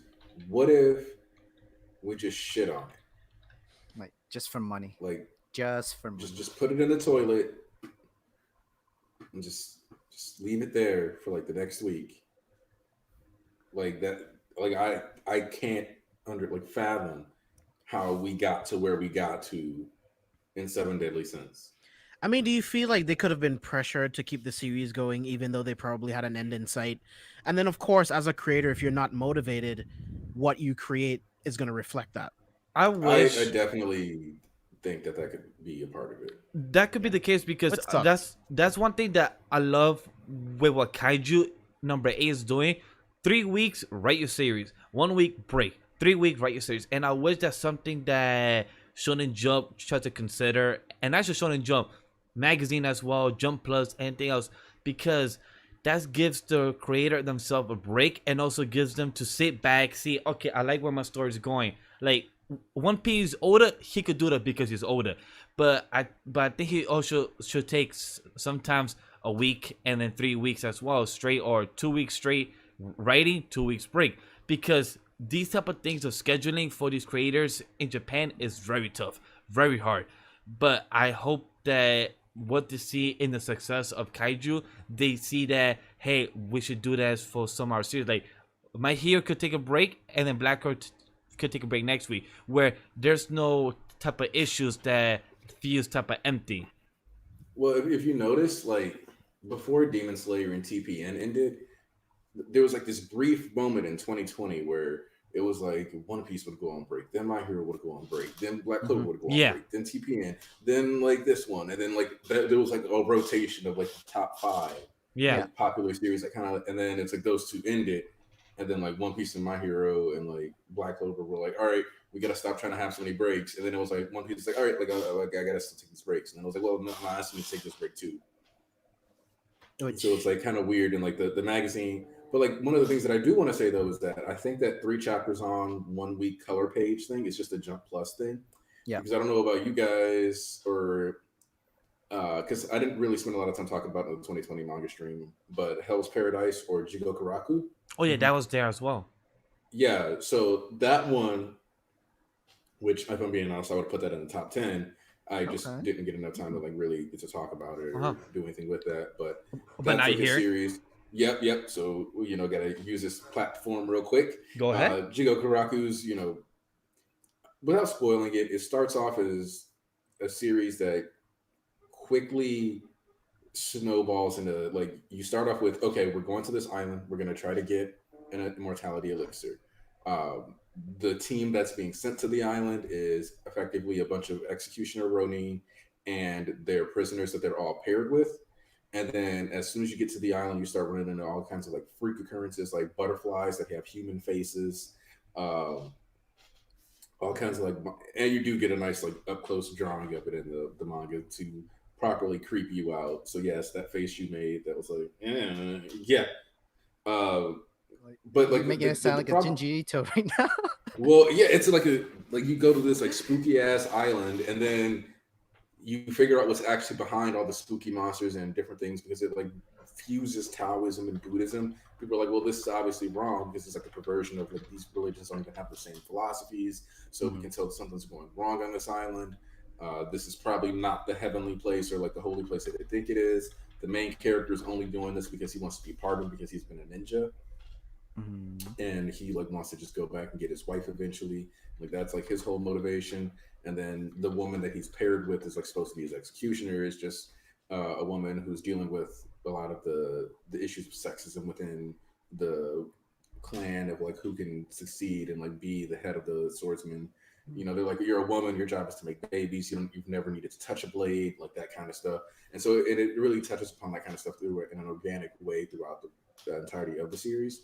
And it's one of the few series that I've ever encountered where a villain showed up full on titties out, ass naked, and it was just like, oh, you guys are gonna die. Like, oh no, this naked person is here. You need to run. Like, there's no like process where you're sitting here like thinking like, oh my god, like this is really sexy. You're like, oh no, this dangerous person has shown up. So it manages to like be a series that has like full nudity and all this other stuff and like touches on topics like sex is a part of like the religious system and gets brought up, and even it is a part of the combat system to a certain degree. Because this is an 18 plus series, so you can't access it on an app. Even you have to be sitting at like the computer on a desktop or on the phone using the desktop site to access it because it's an 18 plus as well. That sucks sometimes because, and in a bad way, I understand why they do that. But like, I read sometimes most of my manga on my commute to work because like my commute to work, it's a good 40 minutes. So I've either watched one episode of an anime or read a good 6 to 10 chapters on the train. So I like to read instead, but most of the series I'm cut up that I read, I'm cut up from Viz. But the series that I'm not cut up is only to read on the website on your desktop, like I said. So it's kind of tough, like where I have to make time to read on my desktop when I actually should be editing, streaming, or doing something else. So it's kind of tough. Like I wish they had on the app on your tablet, your phone says that you're 18 and over, so you can actually read these type of chapters. I wish they could do that, but hopefully they could try to fix that in the next couple months or learn how to do that within the software of the app. Have like a whole age restriction thing. Yeah, it's an 18 plus series, so it's like you just have you like read through a whole contract. Are you 18 plus, and then press check yes, and then move on. like yes, I'm 18 and over. I'm reading. Have to at least be on the desktop. But the thing is, like, is that the same thing with Ayakashi Triangle as well? Then The same thing as well. That is that only makes sense. on the website On desktop as website, yeah. And I was wondering, like, how come? Like, and I know it's the same series that did To Love Ryu, and it's kind of full of 18 stuff as well. well. So, No, okay. To Love Ryu is also that is the where's the that is Ghost Reaper Girl, but that's on Mondays. But that's fine. I thought that was Rosio. No, that's Rosario and Vampire. Yes. Yeah. I was talking about Ghost Reaper To Love Girls is already Ryu. Vampire. Oh, then I don't know. Yeah, To Love Ryu is Ayakashi Triangle. Oh, it is? Oh. Yes, yeah, I remember. I Yeah, actually Love like the Rue and series. Black Cat. I can understand it now because the whole 18 plus stuff and that sort of thing. But it's weird So- because that one's part of the same roster. When the chapters come out on Sundays morning, it is part of the Lineup, yeah. Yeah, so it's part of the same lineup. So it's weird that they have that not part of Jump Plus. But hopefully they're able to do that on the app one day and plus in the future and fix that, because that'd be very nice. Because I would love to catch up on other series that I could just read them on commute. So I want to Yeah, also like- ask. Oh, sorry, go ahead. You get. I was gonna say like that's just like objectively the big thing that like I've recommended it to multiple people and they've been like, oh yeah, like I enjoy this, but they don't end up sticking to it just because it's not convenient. Mhm. And like Makes that's sense. Unfortunate. Like it just like they'll like read it and they don't mean to like drop it. It just not everybody's like sitting down at their computer all the time. Mhm. You know, and that's just how it is, and that's fair. And I get it. Don't need kids looking at titties and people having sex to raise their chakra levels. But I mean, Japan is pretty underwhelming in the. that's like the other thing. Is like there's a lack of consistency here. Like Yeah, it is. It's true. It really is. And Japan with the low birth rate and stuff like that. And you're trying to push it out, yet you kind of put this in 18 plus and censorize it and stuff like that. Still, but I mean, Japan, do you? Yeah, of course. I wanted to ask because within the best manga of 2020 video, we all mentioned the mangas that had really good potentials and then that came out in 2020 but had to get axed and ended early. And you brought up some great stuff that could have been great potentials, like with Ghost Rider Paradox. Yeah, Time Paradox Ghost Rider. Yeah, Um, yeah, so that series in particular, like we didn't even throw it in the bracket because it only had like 19, 18, 19 yeah, chapters, I'm which is sad. I why I love think it it's too. funny that we gave Phantom Seer a shot, but whatever. I think that was Yeah. more overall just like honoring the votes he got and just being like, all right, cool, like you guys think this works, but cool. Um, but the whole notion behind that was that he was initially a plagiarist that was going to have to figure out a way around that, and the fact that this wasn't a series that they took it as like glorifying plagiarism, except it wasn't. It was very much dealing with the guilt of like getting somewhere, knowing that like you only got there because of other people entirely for the most part. Like, and him having to like flesh out those skills, get better. And when you got to understand like why the time paradox was being introduced and what it was about and what the person beyond the time machine was trying to achieve, it made sense, especially when you like were. And I like the thing is that even within like the like 9, 10 chapters before we got that reveal, I had started to notice like the way this character acts would it seems like it would lead to this kind of scenario. And so we got that confirmation, and it would have been like a very good story, I think, if they would have actually let it like flesh out, play through. Mm-hmm. The way that they chose to resolve the conflict that he had within them, like or the conflict within the narrative, even made sense with what was presented as a story. But it would have been so much better to like let them go and have that rivalry and explore and figure out a way to like do what needs to be done without having it like condensed. And I just think that if we were willing to give Samurai 8 like 50 chapters, I yeah, Yes. Kishimoto has his clout. Yes, even like Noxie from Project Manga and I ended up like talking because of Samurai 8. Like we had like a big argument about it on Twitter, and then like we followed each other because we like respected each other's opinions and takes enough that I was like, look, if I see like Samurai 8 grow and I see the potential of the story like bloom and develop and it's going in a direction that I consider positive, I'm going to admit it, I'll acknowledge it, I'll make sure to point that out. And sure enough, eventually we did get an introduction of a rival character that I thought really like balanced it out, and some stuff that Kishimoto did that let me go, okay, he is aware. But to that same degree, it took like 30, 40 chapters to get to that point. And when you have series like Neolation or like Time Paradox, Ghost Rider, different series that were a bit more exploratory in my eyes that got axed within like 20, 30 chapters. Like even Tokyo Shinobi Squad to me was better than Samurai 8, like which It is was one from like so good. 2019, but It had I think it had 27 chapters from what I know because I see it right from on myself. 27 chapters, yeah. It yeah, has so much potential.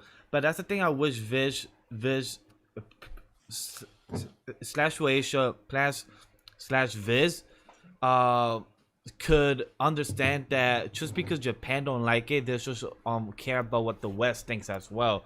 Because if we also like the series, our input should also be important as well.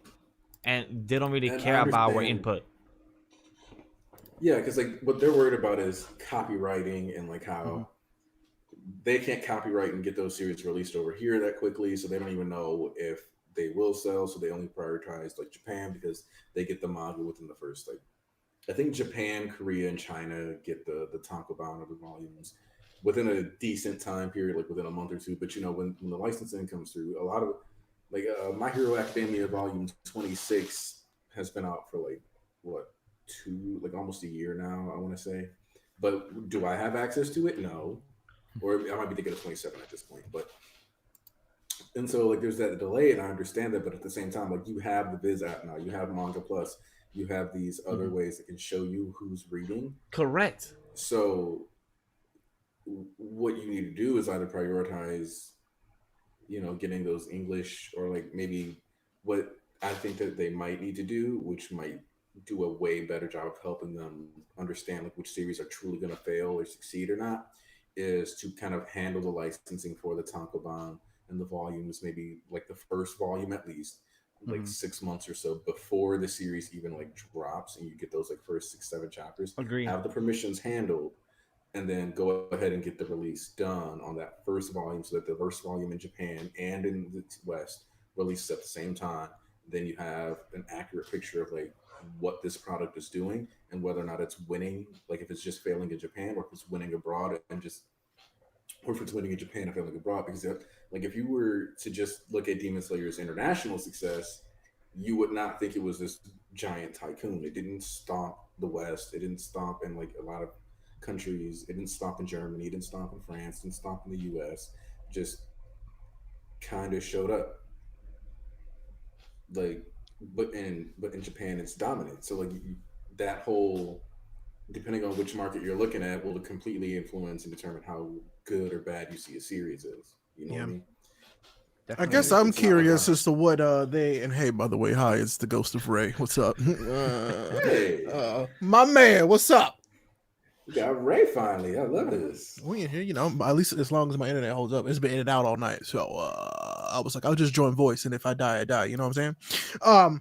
But you know, I feel you on that. Japan is an interesting market because things from Japan are usually just successful when they want to be. Like Japan gets to decide literally what happens in Japan lives and dies when it comes to the market there. It'd be video games, manga, food, people. Not people. I'm just kidding. But yeah, there are certain things I'm like, well, why do they just decide that this is good enough and this isn't? You know, and yeah, it could be popular over here, but they don't care. If it's not popular, they'd be like, well, too bad, bro. Yeah. Yeah, because it's the same thing for Zipman. Zipman, Right in the chat. no. In the chat, Zipman had potential like shonen type of mecha So, inside the suit. Like I'm gonna that be was real. dope. Zipman had potential, but it squandered its own potential, bro. Yeah. Yeah, I feel like it was interesting for 2 chapters and then that was it. My thing is that the reason why I liked Zipman is because we were the villains. Yeah, Yes.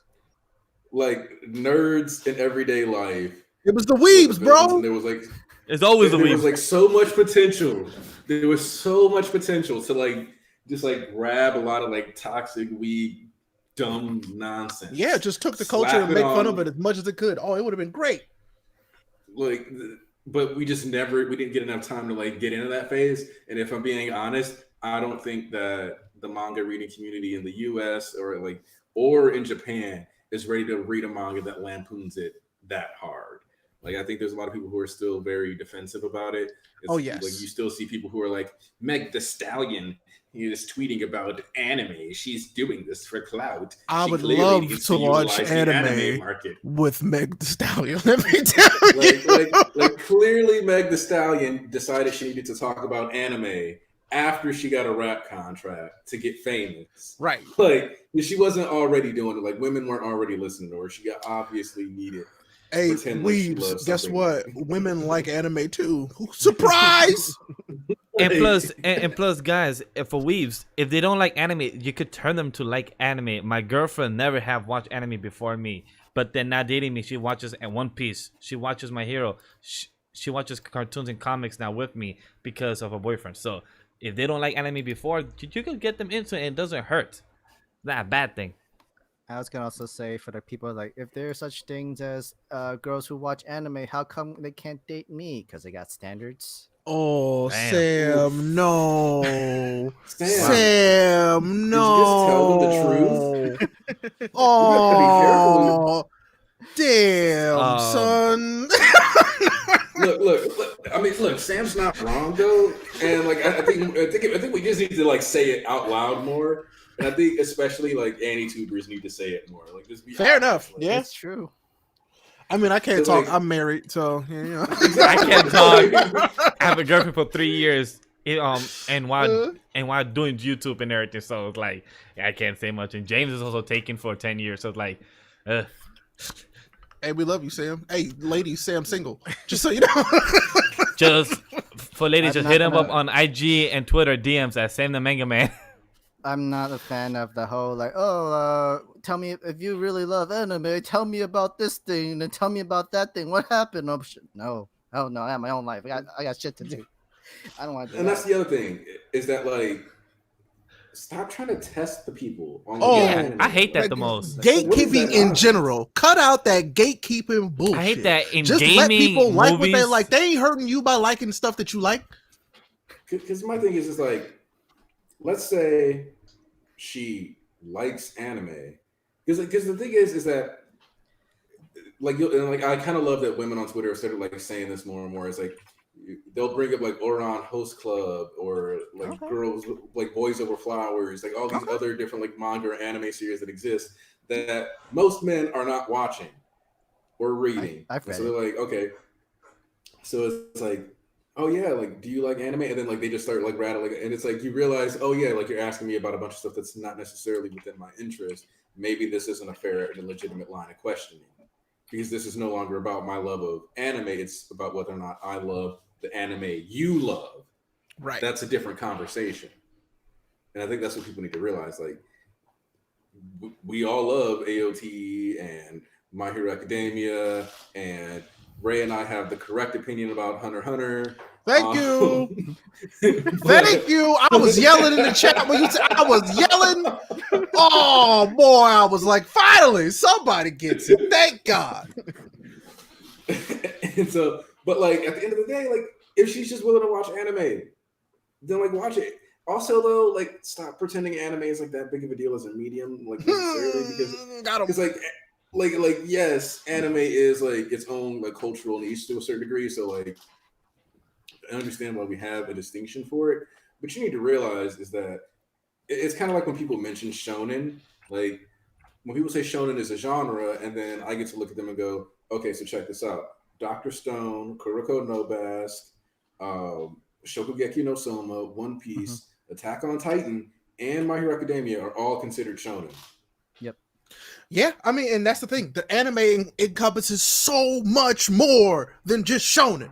Yeah, much. There's a lot more. And There's ichi, there's hentai. There's a lot of things you can watch with Shut an anime. up, you horny bum. You didn't know much about aniki. Yo, I've seen aniki at 2, 3 in the morning. When I be retweeting stuff that should not be retweeted. Those are degenerate hours. That's fine. And then I see, and it was funny. I see aniki in the same tweet. He always trying to drag people down with him when he get knocked down. I'll be like, boy, you here too? High five to that. The spoiler and the snitch. I'm like, yo, high five to Aniki. You here with me at this time? I like this. Swear to God. We're like, yeah, there's more types of anime. He's like, yeah, hentai. This man literally was like, ecchi and hentai. So he was like, titties and bikinis and titties exposed. Which kind of titties you want? Says A, says C, double D's. You part of the problem when people are like, ooh, you like anime? Yeah, that's exactly what they think. Yep. Hey, I'll be showing my girlfriend the good anime. I'll be showing her Dr. Stone, Food Wars, My Hero. I'll be showing her the good stuff, One Piece. I don't be showing her the High School DxD, Bible Black. No, I'll be showing her the good stuff. You watch that stuff on your phone. That's right. No. I watch those stuff on my tablet. On the private window. Those stuff on the private window. Okay. Fun fact, there's a song entitled Hentai on My iPad. There's a song? Wait, a song? Yes. Like, he's like, I'm watching hentai on my iPad. Search hentai on my iPad later. Oh my God. You gonna get something different. But yeah, good shot. Oh my God. Oh, this man says show hentai to the GF. Yeah, see what happened. I'm trying to get this man in trouble. See what happened. My girlfriend knows I read porn on my phone. Nobody calls it that. No. Aniki, do you know that it's called that, right? You do know that's called porn noir, right? Porn noir? Yeah. Is that? Oh my God. See? You must be lying. You know that. I have seen your Discord server. I have seen your Discord server. I see when I scroll down to the ones that is 18 and over. I know what people be posting there. Oh, because you be posting it. You ain't fooling nobody. Nah, he's talking about the origin story chat. Oh, what? That's one of them too. But yeah, he made that chat for people like you though, because he know y'all. He's the one that started the chat. He's the one that started the channel, not me. He did it for you. And this was at 1 a.m, or I think 12 at night when we were live. He was posting on that channel. Like I said, those are degenerate hours. You can't blame people for posting stuff like that. Then you be doing it all the time. It's different.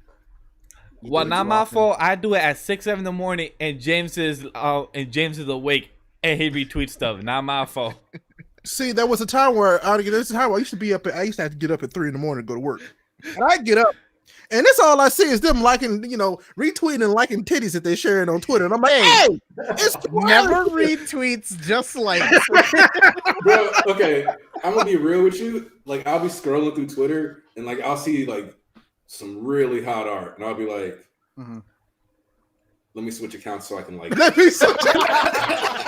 Oh, so Aniki got a burner account real quick. Yeah.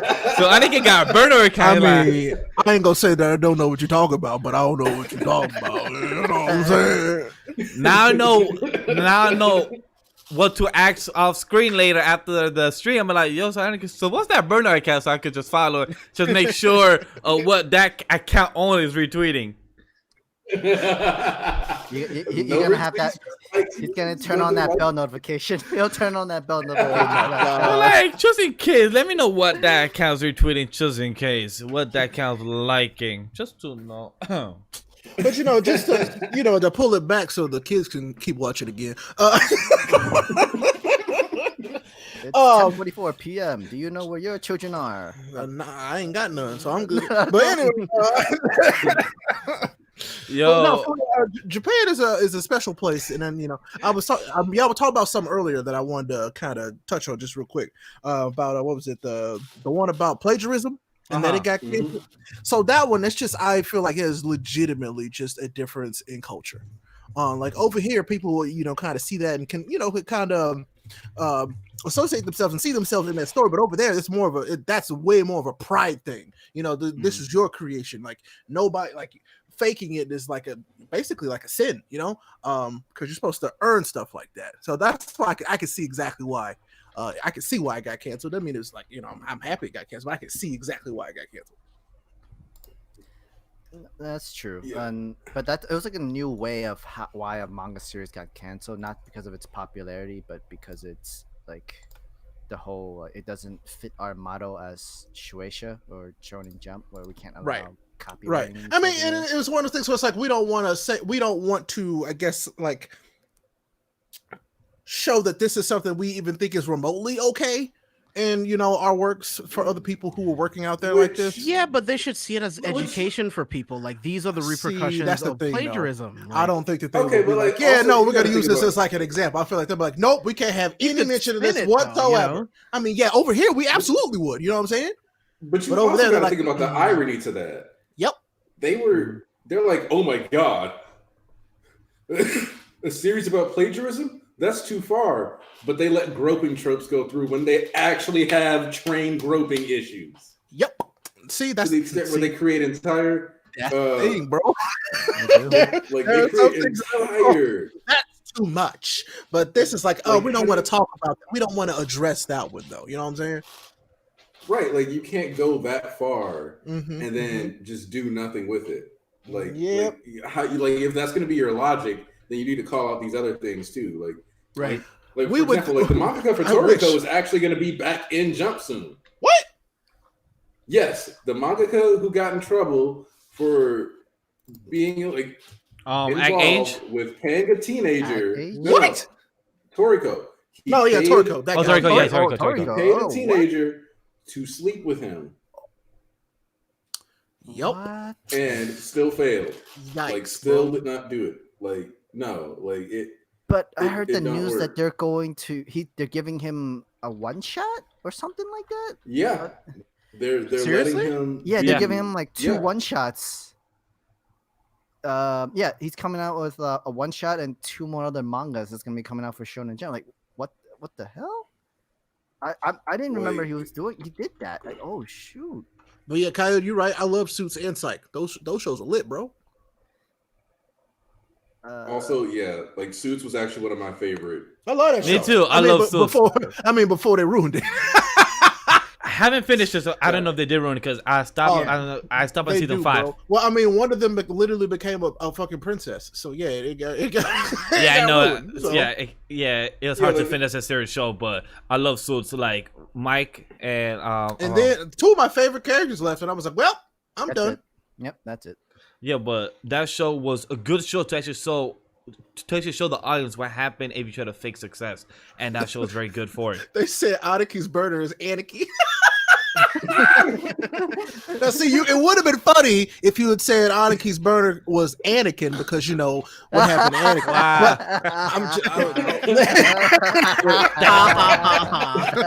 That was great. You know it. It was. It was a good one. Watsky better not be back in Jump. Somebody. I think Watsky creator of Ronin Kenshin. Is he? Oh yeah, he better not be back in Jump. How?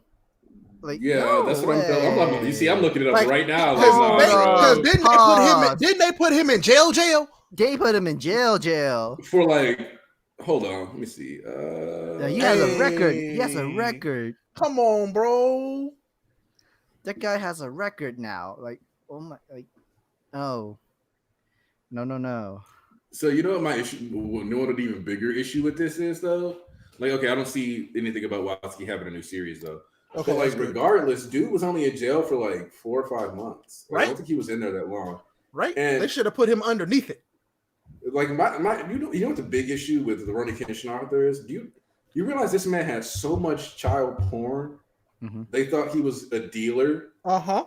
Do you know how much porn you gotta own? Too much in your house to look like a dealer? Like there are things they should have done to him that I cannot say on the internet. Like, because that's not okay, bro. Just the idea that a person has an individual collection of any porn that gets them like conflated to be like, is this a dealer? Like, do you just sell this? Like, you have the level of problem that you have to have that much porn. That's a lot of rehabilitation, like, to say the least. But also, it kind of questions to like, what made you be this way to become this and have this type of background of you? Like, why? Like, how were you raised like that? Like, psychiatry and childhood. Oh yeah, of course. But it's just insane for that to happen. But either way, it's like, wow.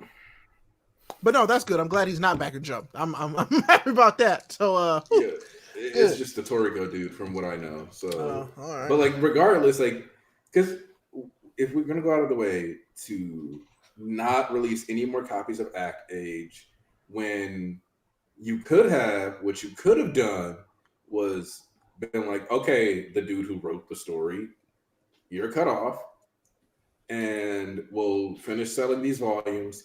And the person who drew this series, because Act Age had an artist and an author, mm-hmm.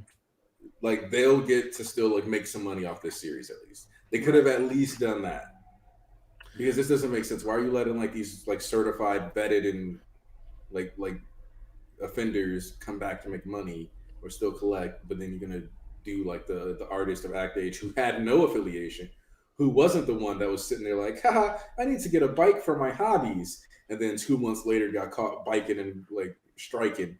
Like, nah, this doesn't make sense. That was so messed up, by the way, because everybody was like, haha, what a funny comment, and then it's like, oh, right. It was like it went from he's like, oh yeah, like this is a commentary on like just dealing with coronavirus and how he's got to like get his hobbies. And then it turned into, he literally was like, he got the bike specifically for the hobby of sexual harassment.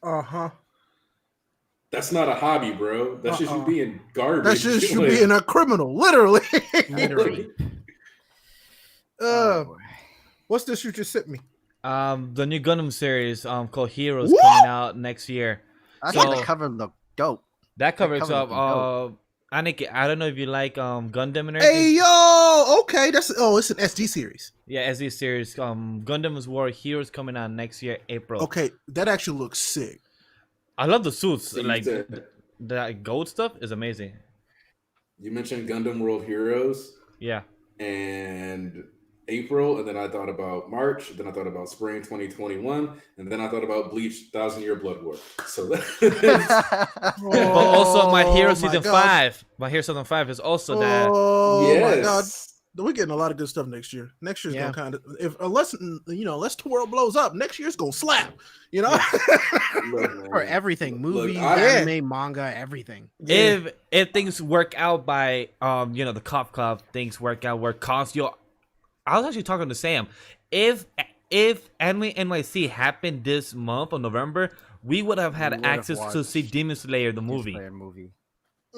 If Anime now you NYC gotta happened, wait and watch it like people like me. it's like I actually missed cons. Like this whole November, I actually thought like, yo, Sam, no cons since the whole year. Like I actually missed like the whole interaction with people in person and everything. Like that's just gone. Like that's just crazy. Like I actually And miss us- cons. Yo, somebody in chat just said that the Jump cover this week is the new series by the guy who made Toriko. Are you kidding Yeah, me, bro? it is. Yeah, his one shot. Yeah. I was just about to say that right now. Oh. The whole Jump, what are you? build Oh thing? no, baby, what is you doing, Jump? Come on, man. Yeah, Jump issue 50. I'll send it to the chat. That's it. It's- Oh, and This plus is my actually- hero will be on break next week though. By the way, Wait. Next week, not this week, right? this weekend no, we're having a chapter the 15th. So this is issue 50 this coming weekend. My hero is there, but my hero will be Okay, taking a good. break issue 51. That's fine. Good. Horikoshi, take a break, boy. Isn't Okay, Black so- Clover on on break? This weekend, yes. Okay. Rip. So, Not what gonna does it do really say for a manga publishing company by having Toriko's one-shot manga as the face of this cover, though? What does it tell us, though? It's That they're just not like Baskin Robbins and they absolutely forget. Yeah. damn. Wow, I just clicked. Wow. A nice reference, Ray. Nice That's reference. good. there. No, I got yeah, that's great. That's a good one. That's a Look, good one. you know, I was without the internet for just long enough that I'm like, what am I gonna do? Watch movies in my head, bro. See, my thing is that like if you're gonna then like put Act Age back on there then. Like let me read it then. Fuck that. Like Yo, Act Age, I felt so bad. Like it already had a stage play. It had the anime. It had the manga volumes ready to come out here in the West. It had everything out and ready to come out. And then that happened. It already shut down the whole anime production, the stage play, the manga volumes. The it's not- workers that does it's not been anything both sold involved either. within Act Age, like gone, done. The work that's been And put into. and plus I money felt invested bad. in. And plus I felt bad for the artist. The artist had nothing to do with that, and she lost her job in a snap. right. And so like but I can still go on here and read Rurouni Kenshin right now. Okay. That's It's I remember Right that because if I remember correctly, he did Buso Renkin as well, right? yes. Yeah. So I remember when that series just all of a sudden stopped, and I had no idea why. And then I found out, and I was like, oh, now I get it, because he had a character in that one specifically that was super super Sus. pervy. Yeah. I was like, sus. oh, okay. Now it all makes sense, and I hate it. Thanks. Oh boy. Oh yeah. I just looked like you said that and I was like, oh, it's like, oh, Watsky, yep. Yep. But I do want to ask you, Nike. So you say, because I've seen you on stream before about your comic books, Avatar: Last Airbender. Do you also watch movies? Like, do you stay up to date with Marvel movies, DC movies, regular movies, Oscar So- movies? Like, do you stay up to date to those as well? I'm not nearly as much of a film buff.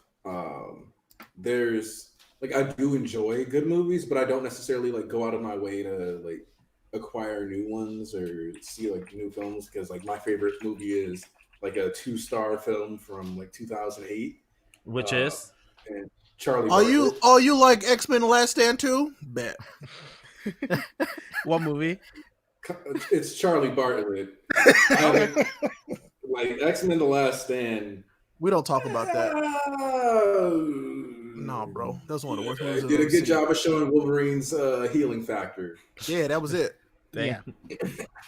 One of the best portrayals of Wolverine's healing we've ever gotten. Yeah, for sure. But that's about it.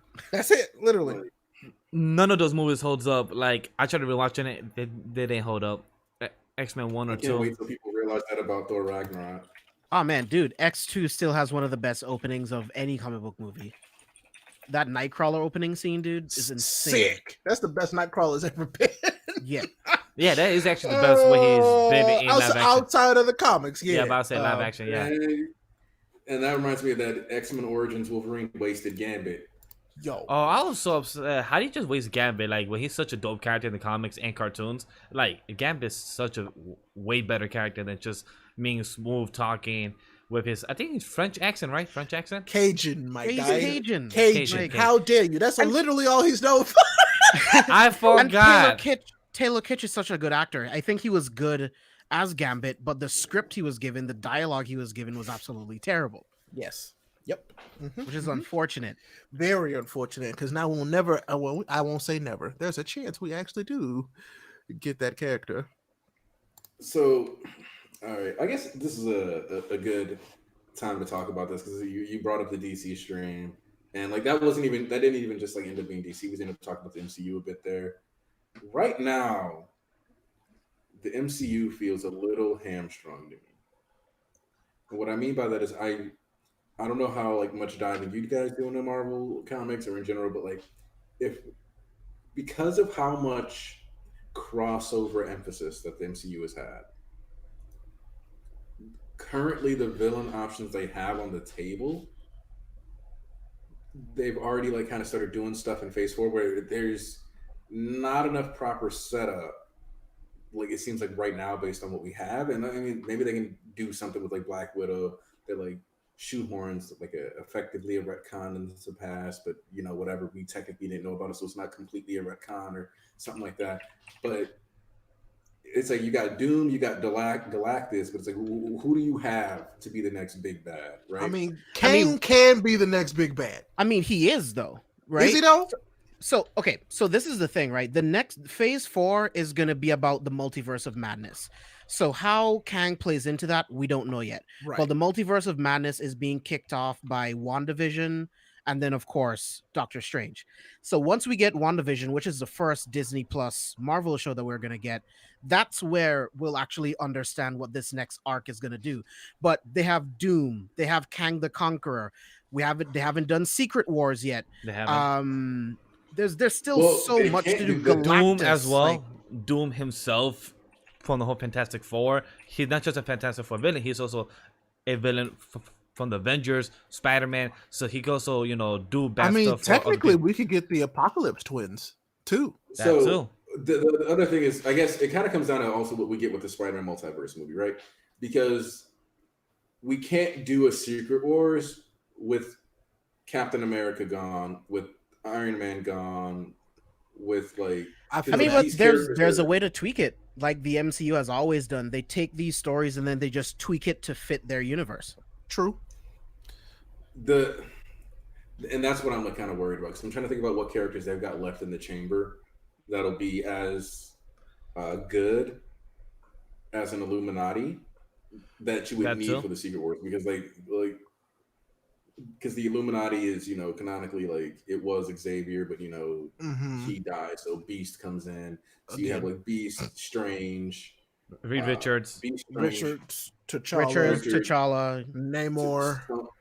Yeah, and we lost T'Challa because of we just lost But I mean, it doesn't have to be. It doesn't have to be T'Challa. It could be Shuri, right? She's also the Black Panther, and she's more intelligent as well. This is also true. The only one we would really be missing would be Tony. Yeah.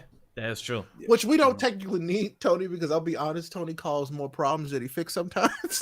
Yeah. He So- literally admitted it. He has said it in the comics. He's like, I do more harm than good sometimes, but he knows that sometimes he knows how to but fix it. he's aware of it. So I mean, he's also aware that he does it. So Tony ends up being right about a bunch of stuff. It's because of the way a lot of other people handle things, though. That's things true. go wrong. that is Because also like true. in Secret Wars, there was like we were like, I can't believe you've been working on a soul's hammer, and he's like, yes, I've been figuring out how to weaponize the sun in case we need to. Right. Like, quit playing around with me. Like, Yeah. I also don't think that we're done with the Kree and the Skrulls. I don't like- think so either. Based on Captain Marvel, I think Nick Fury is building Sword right now. Since That's what I'm Shield hoping is for. gone, Nick Fury is building Sword to go against whatever might happen between the Kree and the Skrulls from this point on. So they're setting up some really good stuff to happen. Like, there's still so many villains. Like, Thanos was great. They made Thanos a great villain for the Way MCU. better than I actually thought they were going to do. Honestly, Which I agree. like Because seriously. I think Thanos is lame in the comics, but Yeah. there's so much other big bads that they still haven't gotten to yet. There's so much to do. Yeah, So- the cosmic stuff is insane, especially Yeah. right now. And plus, Bro, also like, So just side note, have any of you been reading the current Thor run? no, I haven't. Bro, no, It is insane. I'm finishing up War of the Realms. I'm not gonna say nothing, but War of the this Realms is this so good. current Thor Haven't read run, it is the best Thor comic I have ever read. It's up there for sure. And how For many sure. issues right now? better than I think it's better like than Worthy 6. Thor. Do I have to- bro. Not Do I- for me. Do I have to Not read for any me, of but the it's most recent definitely Thors? like top 5 for me. Right? Do I have to read any of the recent Thors to understand what's going on? Or just have knowledge of the Thors? It would help. Yeah, it would help because there's a lot of shit that happens in this one where I'm like, yeah, it'd be good Because for you it's to know some comics, stuff. there's other characters that interact with Thor and other stuff that happens, so it would help if you know, but Yes. All right, You so know, it I'll would check. But for me, like, I'm excited because to add what James and Ray was saying, like Blade, we also have Blade coming out. Like, we could also have Dracula, like really good done Dracula in the movie, which in the off not being done by MCU, but you know, if you see about Fox or Sony, when they try to do Dracula, they kind of hit or miss, or try to do a good movie and everything. But if we see in the MCU with Blade, Dracula, and also Morbius, that could be done well in the MCU, and I'm excited for that because I love Morbius in the comics. I love Dracula. I'm sorry, not Dracula. Blade in the comics, he's great, and if you can have that kind of quip with Spider-Man as well, like that would be great to see it in the live action as well. yeah, I mean, Dracula in the comics is actually pretty cool too. That is also true. Give me Midnight Suns, Marvel, you cowards. So Yes, dude, yes. my question is, then are you guys looking optimistically at this next Spider-Man film? Because I we got the rumors that it's yeah. all three. We got Kreider Man, Abercrombie Kreider, and we got My man said Kreider Man. Wow. No! Wow. Wait, I gotta- Leave I gotta Toby. keep it You Toby. leave Toby alone. Aniki, I'm curious No. to know which is your favorite of the 3 live action Spider-Man / Peter Parker, not movie in general, but which is your favorite done Peter Parker / Spider-Man? Toby, Tom, or Andrew? It would Or go let's rank them as well. Tom, Andrew, Toby. You're right. I Great. love Toby, but you know that's not a bad list to be at the bottom of. Just saying. Because here's the thing, right? I like you that can list. argue that I'm a little traumatized, but I've watched the Tobey Maguire Spider-Man movies, the first 2, at least 50 times each. I've seen them a lot too. Oh, yeah. I mean, we've been around for a minute, so yeah, I feel you. They were on TV every weekend. No. True. Okay, think about it this way: the Spider-Man movie came out in what, like 2001, 2002? Yeah. Yeah. something like that. Yeah.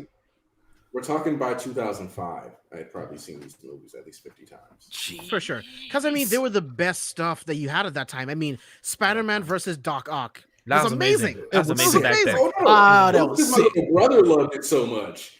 I was open to watching multiple things. I mean, can we all agree that there were only 2 of them, though? Right? Yes. Right? no, I like- we putting that on the legacy. I like It's a Venom big for what it was. thing. Even though Venom was trash, I like seeing Sandman on the screen. Venom. Even though, again, James, I'm sorry. No, bro. That never happened. Not. It never happened, bro. As much as you want to get mad and say that it happened, I've still enjoyed what it was on screen, seeing Sandman and everything. I'm just happy to see from the comics to the page on screen. All right, cool. It was horrible, but still was good to watch. Yeah, because you just see it visually, but these characters are nothing like the comics. Like, they ruined it. Like, Topher Grace as Venom? Eddie Brock? Are you fucking kidding me? Yeah.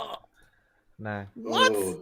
Nope. Topher Still don't like it. Isn't that Eric from that 70s? Yes, it is. Exactly, dude. Shut up, Foreman. Yeah, bro. No. Like, I can't believe they did that. I still, I refuse. That didn't happen. I'm going back to it. Didn't happen. They didn't. Don't forget James Franco played. Oh, which is like so funny to think about. Which one do you think is worse? The only casting that got that was right was his dad. Which one do you think is worse? Spider-Man 3 or The Amazing Spider-Man 2? Spider-Man 3. I would rather watch Spider-Man 3. I shit you not. Oh no, bro! I'd rather watch glow in the dark Jamie Foxx all day long. I'd rather watch Spider-Man 3 again. I'd rather watch Spider-Man 3. I'd rather watch Spider-Man 3 as well. I'm with James here. I cannot do Spider-Man 2.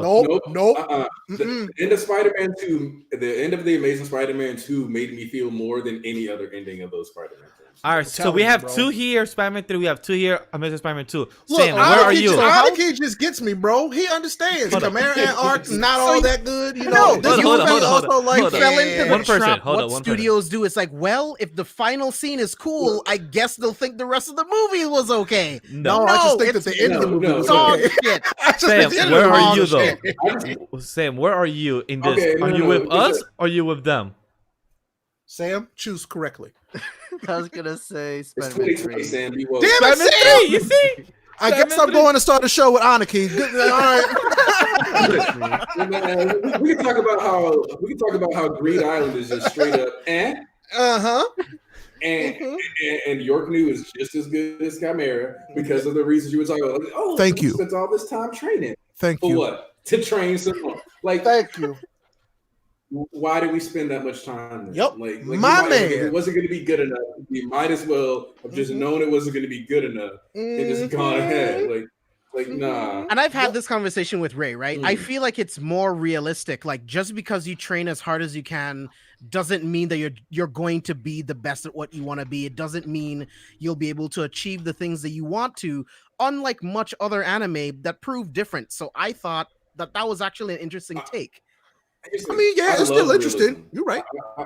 I love. Who said Green like, Island's fire? Ban them. I'm kidding. I won't ban you. I won't ban you. Like And he's also agreeing with Realism you with is the Amazing dope. Spider-Man 2 rather than Spider-Man 3 as well. You still want to ban him, right? Because No, I'm not gonna ban him. No, you safe because you said the thing about Spider-Man. You're right. But sometimes you gotta like just it's like this, right? Like one of the things that we had a conversation about with like MHA was whether or not the amount of black whips like on screen training we saw was enough. And like some people were like, yeah, like I wish I would have seen like at least like another chapter or two.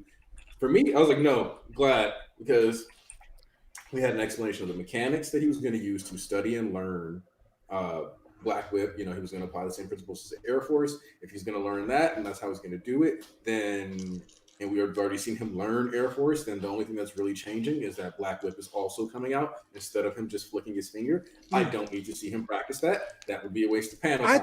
I feel like it would. I think it would have like basically drawn it out way more than it needed to. It would have slowed the whole thing down.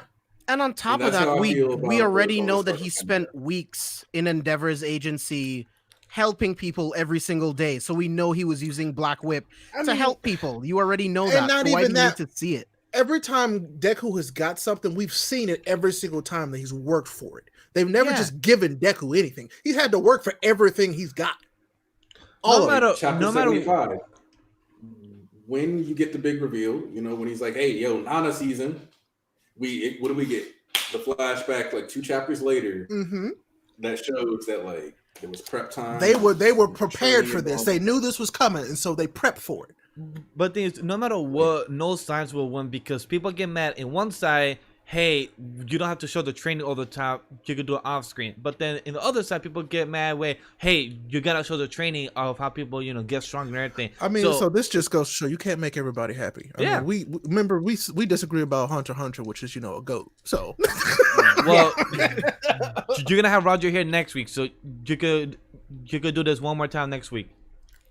No, I mean, you probably still won't have watched it by then, so I understand. That's also very true. Got him. Yeah, I mean, are you gonna actually stream this Saturday? You said that you were gonna stream this week, bro. No, I was gonna stream it today, but my father came here last minute and everything, so the week is not over yet. I still have Friday and Saturday. I can't tomorrow because me and Sam are gonna go to a guest podcast, but I still have Friday and Saturday, so I still have time. The week is not over yet. Bunch of excuses, boy. But yeah, York New was my favorite. York New was the gas. I love York New. York New had somebody pulling up with a shovel. Like, I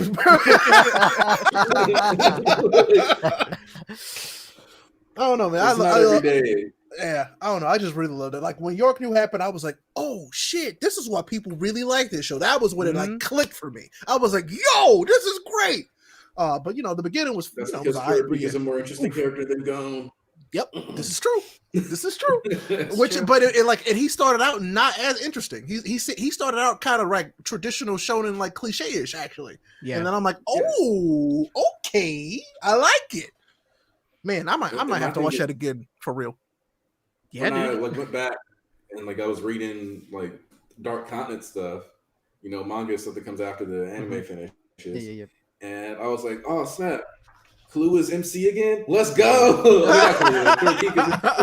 Kurapika, yeah! You know how it hurts not being updated? It just hurts when it's not updated. Y'all better just get that up. He gonna be like, hey yo, I'm dead, and y'all ain't gonna never see this. And so yep, that's what's gonna happen. I mean, you weren't dead before. The series almost seemed like it. Oh no! Damn, wow. Sam, you on a tear tonight, boy. Damn. So, Aniki, I got a question for you. Who's your favorite secondary MC? Ooh.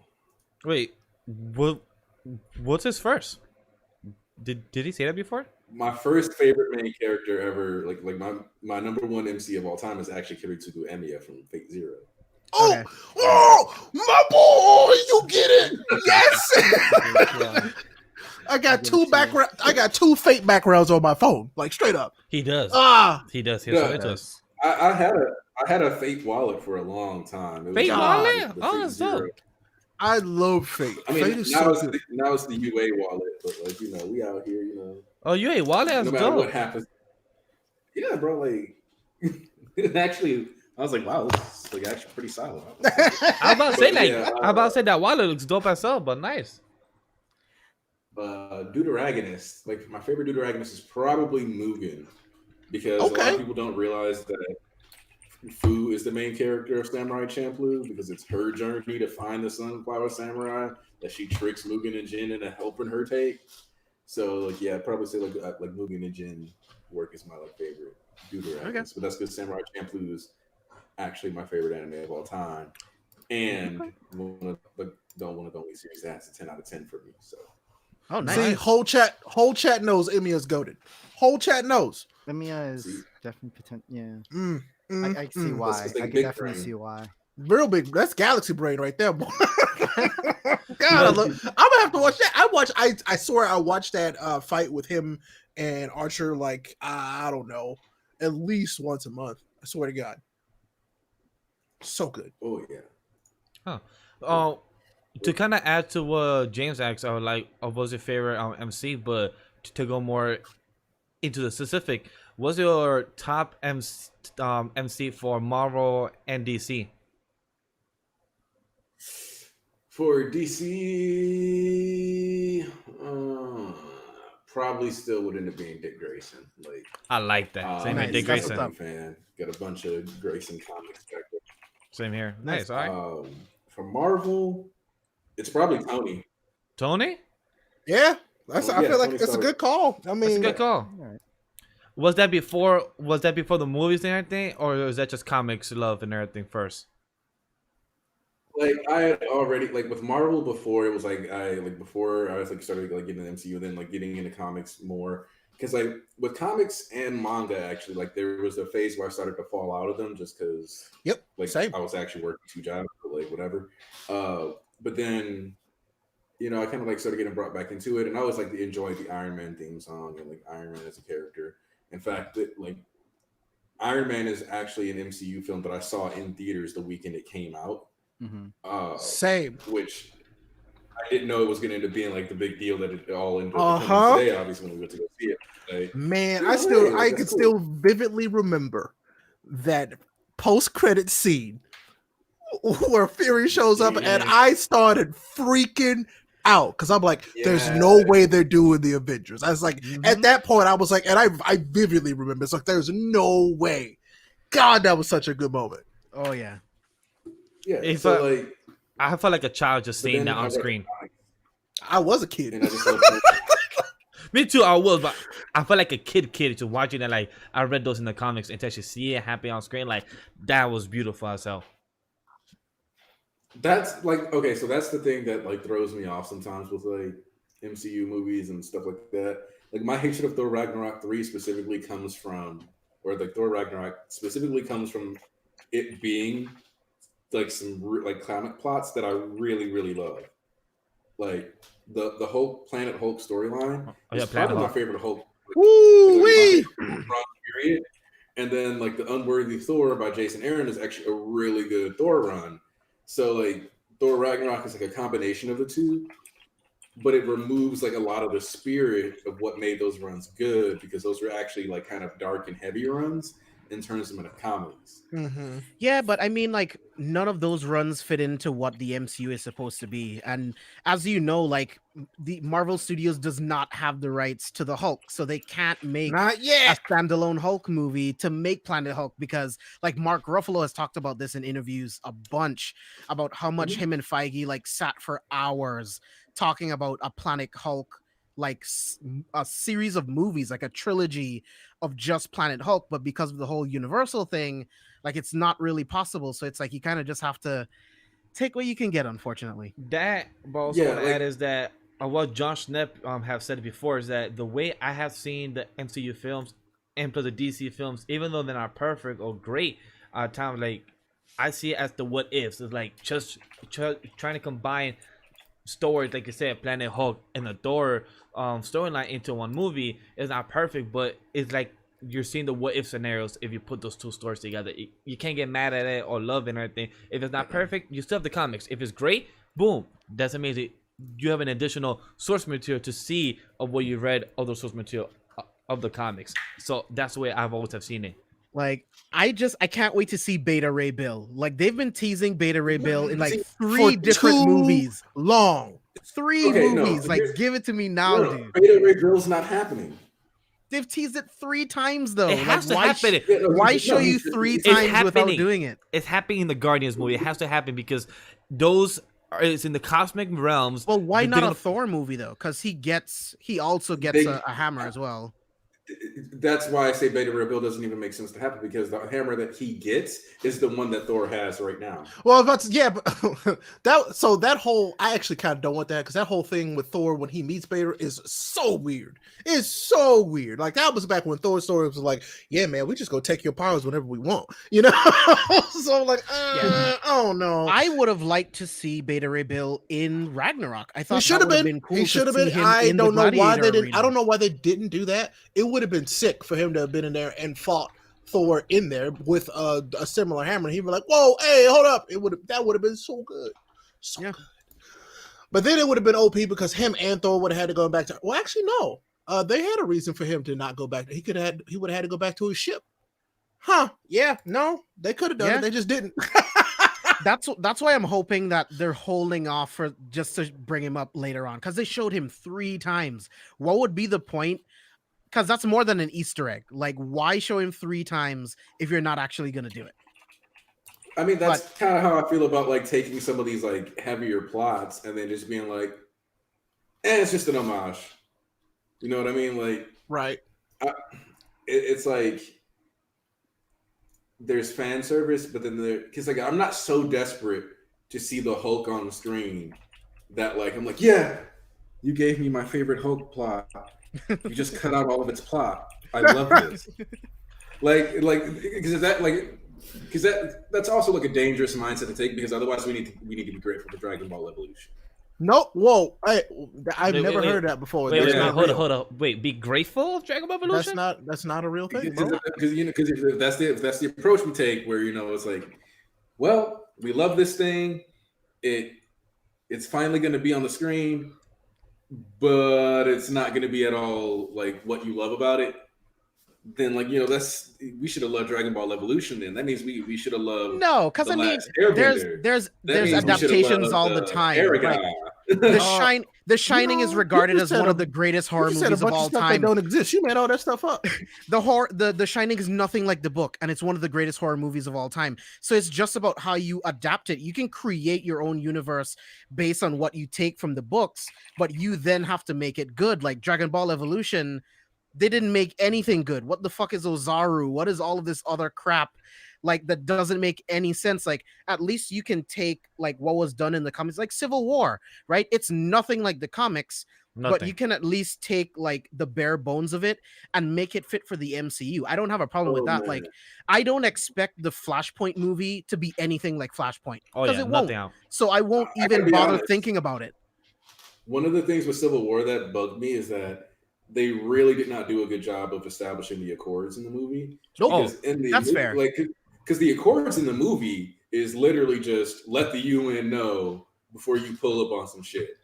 That, and also they had 3 storylines within the Civil War. Was the Accords, the whole T'Challa, and also at the last battle with Zola. With Tony. Yeah, Timo. Yeah, I mean, Zemo, thank you. So like that, like what James said, the story felt good for Civil War, but felt too packed for what it was for that 2-3 hour film. That it had 3 story plots that it could easily be about the courts. It could have easily been studying about very political storyline done well with T'Challa, where none of them had to fight at the end, or they did, but had a small scrimmage. But at the end, it felt too overpacked. Right, and like for me, Captain America was just blatantly a douche most of the movie. Yes, and that's why I was always like, he was absolutely he was an asshole most of that movie. He was. Because here's the thing, is that because what do you mean how? First off, there was zero reason to withhold the information about Bucky. Like, if you were fully aware that he was brainwashed and he killed Tony's parents, then you should have told him before Tony got his hands on him, yo, my buddy was brainwashed and he killed your parents. Like, this was just like straight up bad decision making. Like, that was just like, I'm going to keep this important secret from you. I mean, he was also trying to protect his other friend. Like, if you're in the middle of 2 friends, and I was like, well, Miguel killed my dad. Like, it would really suck. Like, yeah, there was a reason. It's not like he was like, hey, yo, I'm a regular ass dude. I'm just going to murder that guy. He was literally indoctrinated. Like, in our world, right? Like, Miguel kills your dad. All right, no, look, he kills your dad. We don't have like brainwashing like they do in the Avengers world in the MCU. Like, they have hardcore brainwashing, and Tony is smart enough to be fully aware that this thing exists.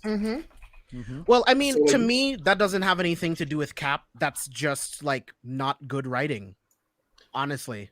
Dang. Like, to me, that doesn't have anything to do with Cap. I still think that movie, they went kind of against everything that they had built Cap up to be.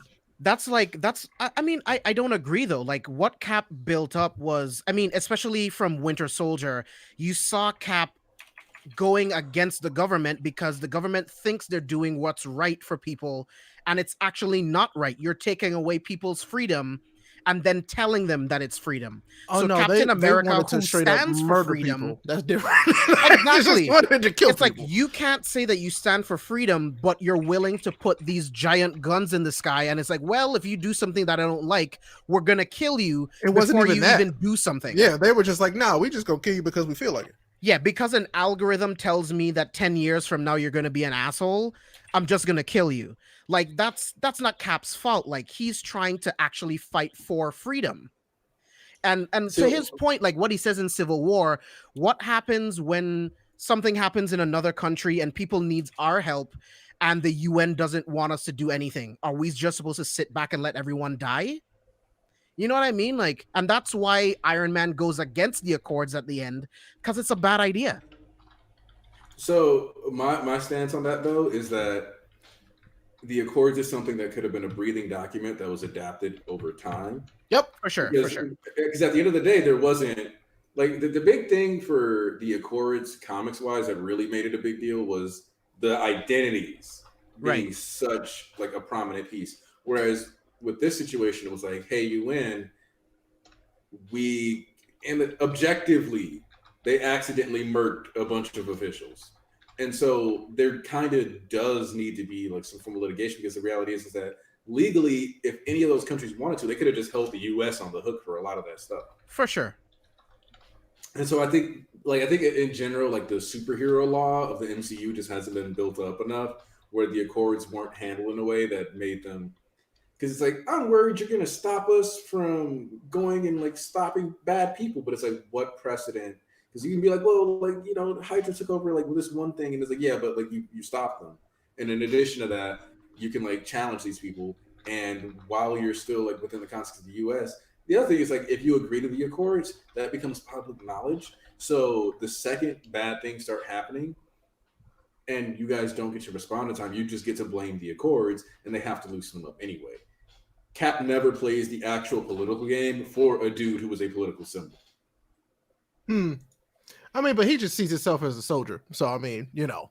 Yeah, and again, Cap in the MCU is very different from Cap in the comics. Actually, I like this Cap in the movies way more than I like the Cap in the comics. I agree way as well, more. because remember Same. in the comics with Civil War, it was flipped. Like Tony and Cap, their ideals are completely flipped in the comics compared to Civil War in the MCU. So it's like bro. they're very different characters. But Quick I'll say, if we got Cap from the comics, I would have hated him even more.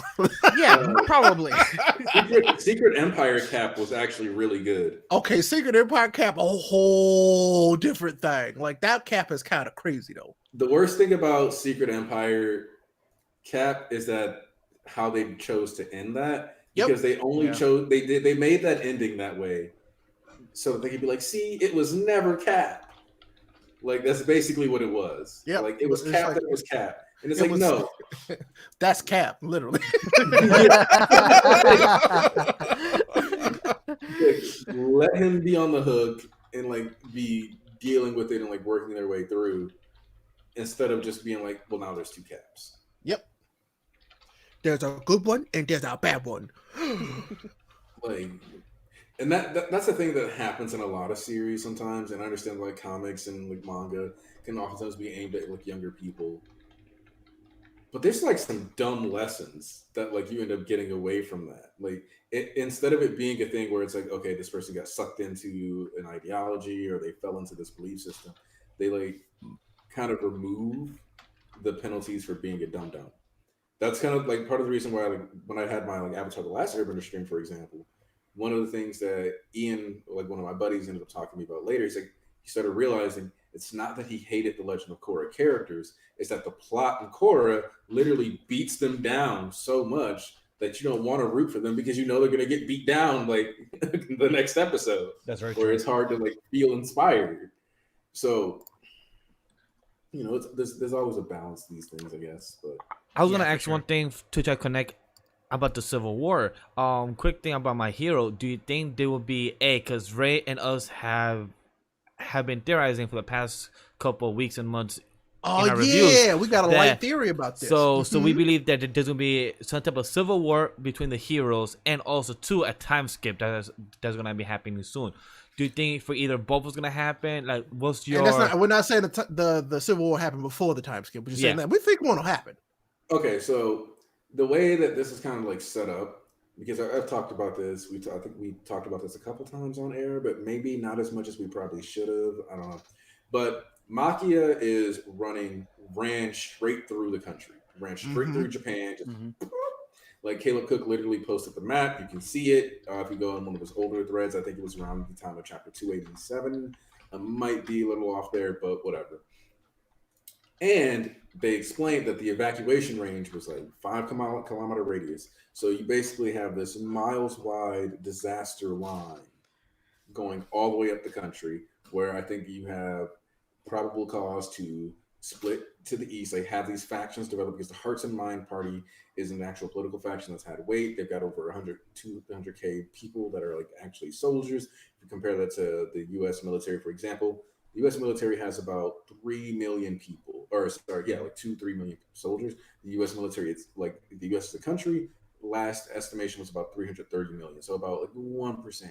Whereas like Japan, you have about, I think it's 89 million. So having 200,000 people though in a country that's about 80 million, when you realize that they've also realistically had a lower population, it's actually a pretty significant amount of like social clout of people who are willing to be radicalized. So when you think about the fact that this is like a small, technically militia group that's a bunch of individuals that are just radicalized to extreme violence, you realize that, well, you might have like 200K soldiers in the Meta Liberation Army. The people who are actually in their, like, aligned with their beliefs are in the millions. So the reality is that there should be a restructuring of society where certain prefectures, certain areas would want to have different rules. And during the context, of course, like Shigaraki doesn't care about a lot of the stuff that Redestro and Hanabatsu and them would actually care about. So I think that having that kingdom, like the kingdom of villains, more or less be established. And then specifically, we always talk about them taking over UA in the eastern part of Japan because that's associated with All Might. And Shiketsu, which is like considered more militaristic, is in the west. Shit. So you could have like the more stringent society that's based around Shiketsu that ups the quirk restrictions on the average civilian, but then they have like heroes in training and they like make it a point to really go for this more rigid, repressed society, and then you have the more relaxed, like loosey-goosey stuff, and then that's what like allows it to come to a head. And as far as time skips go, I actually could see it being where we're in a state where I don't know if we'll ever get like a full year time skip in My Hero Academia now. I think that the story might be in such a position that what we constantly get is these 1 month, 2 month, 3 month time skips, because the thing is that My Hero has covered about as much time as One Piece, or like a little less. One Piece, canonically, like the story has been running for about 2.5 years in One Piece verse. You meet Midoriya towards like a year before the UA entrance exam, which would be his first year of high school. So you got like that year, plus we're borderline at the end of his first year of high school. So we've covered about 2 years of actual lifetime that Midoriya has lived. Around 14, 15 now, yeah. Yeah, because like you meet him, the aim to last American Dream plan lasts about 10 months. Then he goes into the exam around the February, March. Then you get like all the way cycling back around to like March. So yeah, you literally have been around for about 2 years now with Midoriya. So the series is doing a pretty good job of actually passing time. Like between Overhaul and Pro Hero arc is about 6 weeks, 2 months ish. And then by the time you get to the end of NBA and you get to the Endeavor Agency, you're all the way into like late December Japan. So especially like post Kamino through where we are now has covered about 8 months of time, which is actually a lot of time when you think about so many other manga series or anime that a lot of things will happen in like 2 or 3 days. And like, yes, the Paranormal Liberation War arc is happening in like 1 day because it's not actually a war. Technically, it's a giant skirmish like Grenada. But there's still like, the fact that we're having this conflict at all is because we spent so much time building up, allowing these forces to fall into place. It's not something where everybody was recruited in a couple of days. This was months and months of planning between 2 factions coming together. And that's actually something that I really like about this war arc. Even if one of the big things that people were like, why are the heroes so confident? And to me, that was always to show that they were going to fail. Very true. I know a lot of people, they're like, this is like the last arc of My Hero. And I'm like, why do you believe that? I've seen a lot of people say it online, and I just like, you know what? I'm not going to even stress myself to try to argue something. I'm like, no, you want to think that, go ahead. Those are the same people who thought Zip Man was going to get an anime, though, so it's fine. Poor Zip Man. Like, Zipman could have been a good 1-2 week series like Power Rangers on a manga style. It could have been. It had the possible. It had it. But no. Sadly, it didn't. It died. It's dead. Rest in Like peace, Bone Zip Man. Collection. Oh, Bone Collection. Okay, okay. Here's what I'll say about Bone Collection. It had I found the potential. art to be kind of mediocre. True. yeah. The story, like the characters weren't that great, but I do think it actually had some serious potential. It had genuine, meaningful potential. Hey, don't y'all start dropping spoilers in this chat. Don't do that to us. do Oh Don't yeah, I'm do about to that. say. Don't Nah. do that to us. Nah, I'm about to say nah. I got like a 70-word mute shield right now. Don't do that. I'm about to I say don't it. cast the grade I'm about to agent. say if you guys do this to us on our podcast on live We will chat, ban everybody. we will I we do will it literally personally. shut the show down. I'll Literally. turn this chat around. Don't make me. I swear to God. Let me put it this way. I got spoiled on Dobby's dance. Oh, You ready for this? Here's the thing though. I didn't get to like be told. Also, of all the chapters to be spoiled on, knowing that the Dobby reveal was going to happen in 290 is the Right. best spoiler because you got spoiled on knowing something you already knew. Yeah. This is So, also like, true. But the thing is that See, I hate that though. It's like, fuck, I didn't want to know that I was right until I read it, you know? but the thing is, what sucks is that if me and Sam did not do reactions, I would not be mad if I get spoiled because then that means me and Sam and James and Ray will do reviews. All right, cool.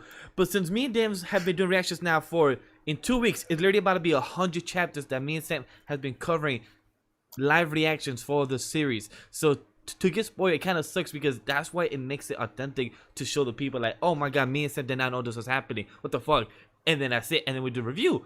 Easy. So it doesn't really bother me, but it kind of hurts me. Like, if you guys want to see an authentic reaction between me and Sam, don't spoil us in the timeline. That kind of hurts us even more. But the way I got spoiled, you ready for it? I had a conversation on one of Vocal Pineapple's tweets in November of 2019. Oh yes, where we I were remember you telling us that. discussing- Yeah, because I like blocked out which tweets it was, but the tweets themselves were like Dobby's first appearance was outside of a beauty salon. He was likely buying hair dye, and that's why you just couldn't see it because of the manga. There probably wasn't enough time to properly showcase it. You know, just cutting out the details on the building because for time, you know, this is very common. Hey, You yo, just, like, flesh did out he what the stories were. pour whole ass bleach on his head? That wasn't water. Sam, yo, what's funny? I was laughing. It definitely Sam said it in the wasn't reaction. water. Oh, he's pouring some water on his hair. Like, no, Sam, he's pouring some type of bleach chemical. And so like, oh, I mean, why do you think it's bleach? No, I'm messing. I'm like, it it could has be. to- That'd be crazy. I don't know. James, it has to because you're changing your color in a quick second from going Well, from no, one color to another he- color. Well, no, No. he had hair coloring to make his hair look black, and then he just used water to wash it out so his hair can go back to Oh, white. he used the dollar store dye. That's why. Yeah, Okay. he Water- uses really cheap black dye to dye his hair. Okay, if it's cheap dye, yes, because I have seen my girl use dye colors, and there's no way that water will remove that in seconds. It has to be some type of Yeah, I mean, No, just like quickly removable tattoos, like there's really cheap dye that you can get that you can just wash out. Really if it is easy. cheap dye, that yeah, I guess that makes sense. But that means that But- barely ever washes his hair then. Because NG's kids either have red hair or white hair, so we know My Toya has issue with white that- hair. Like, is that I don't think, for the sake of maintaining his identity, one of the things that I consider is like, one, is it possible that Dobby uses cheap dye and only has his hair dye? Is it possible he uses hair dye, day one dye, and does that, and then like he gets to go around, be around the villains, and then he like washes his hair out so he can like go and mingle amongst the streets and stuff? Yes, that's possible, but it is far more likely that he just got a good dye job and called it a day. I think so. I think he just used like a dye remover. Horikoshi makes it a point to actually draw a label on the bottle and like have a little extra. Dobby is cheap AF. Why wouldn't he buy the cheap? Yeah, it's true. He ain't got no We money. He don't know. poor.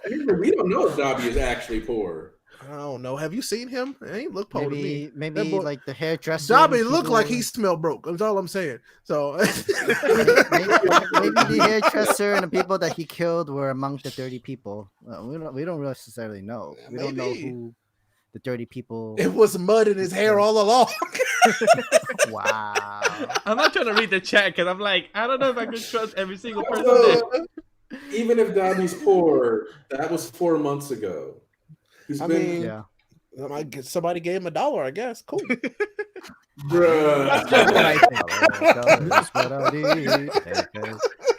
I need $1. But no, I'm real curious to see what he. I'm legitimately curious to see what he does with Dabi like next. Oh, Like, because now that this has been revealed, I'm like, what happens? Yeah, like, what is the repercussion of this chapter? Like, even though we each have our theories and everything, like, I don't want people to get too spoiled since, like, this is the podcast now. For my hero review, but I'm really curious to know what happens next chapter. And I can't wait to see this in anime. You're like the anime team, Bro, this they're gonna have fun with this. Man, this is definitely season 6 content. Oh yeah, 100%. Season 6. Okay, we have this big debate. Like we've had this debate multiple times on my channel, even about like where season 5 or 6 ends. I'm a big proponent of them not doing the entirety of the Endeavor Agency for season 5. I know a lot of people are like, oh, but like we could then season 6 will be all war. Horikoshi doesn't like arcs that are that long. No.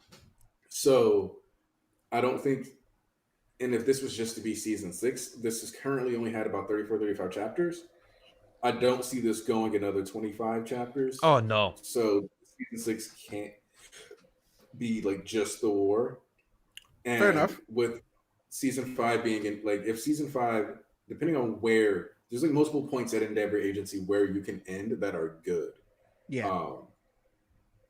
The best points being either you get to because it is still like 12 chapters, and I don't want another season 4 where we cut a bunch of random like lore scenes, or like we cut out Overhaul discovering the book, right, that talks about the mice potentially carrying a virus. I don't want another where we cut out like 8 pages of remedial course arc, which like covers like the way they bridge the gap in some of those relationships, like Kami giving her phone number to the little girl so they can actually stay in contact. I don't want us like losing all these kinds of like wholesome moments that exist within the story, just so we can hurry up and get to the Endeavor Agency arc, where,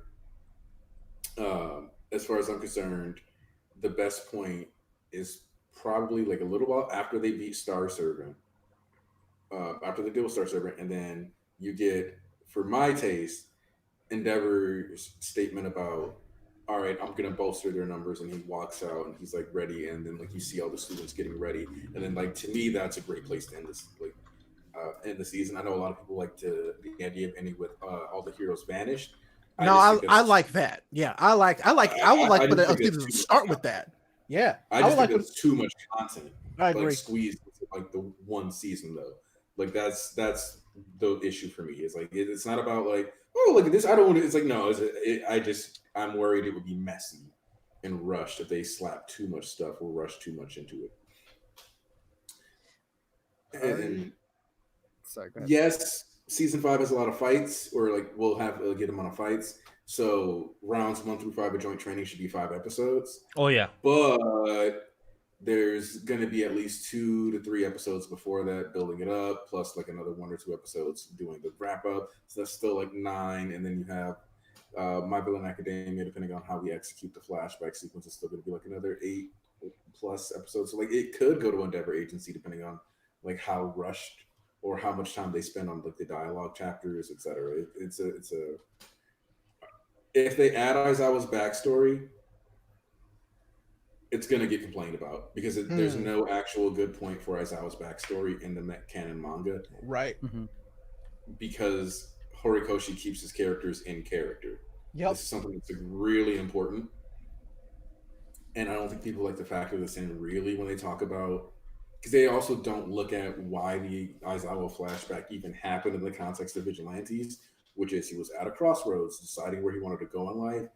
And he was talking at midnight, and it was like, all right, look, maybe I will go ahead, go to be a teacher, do this stuff.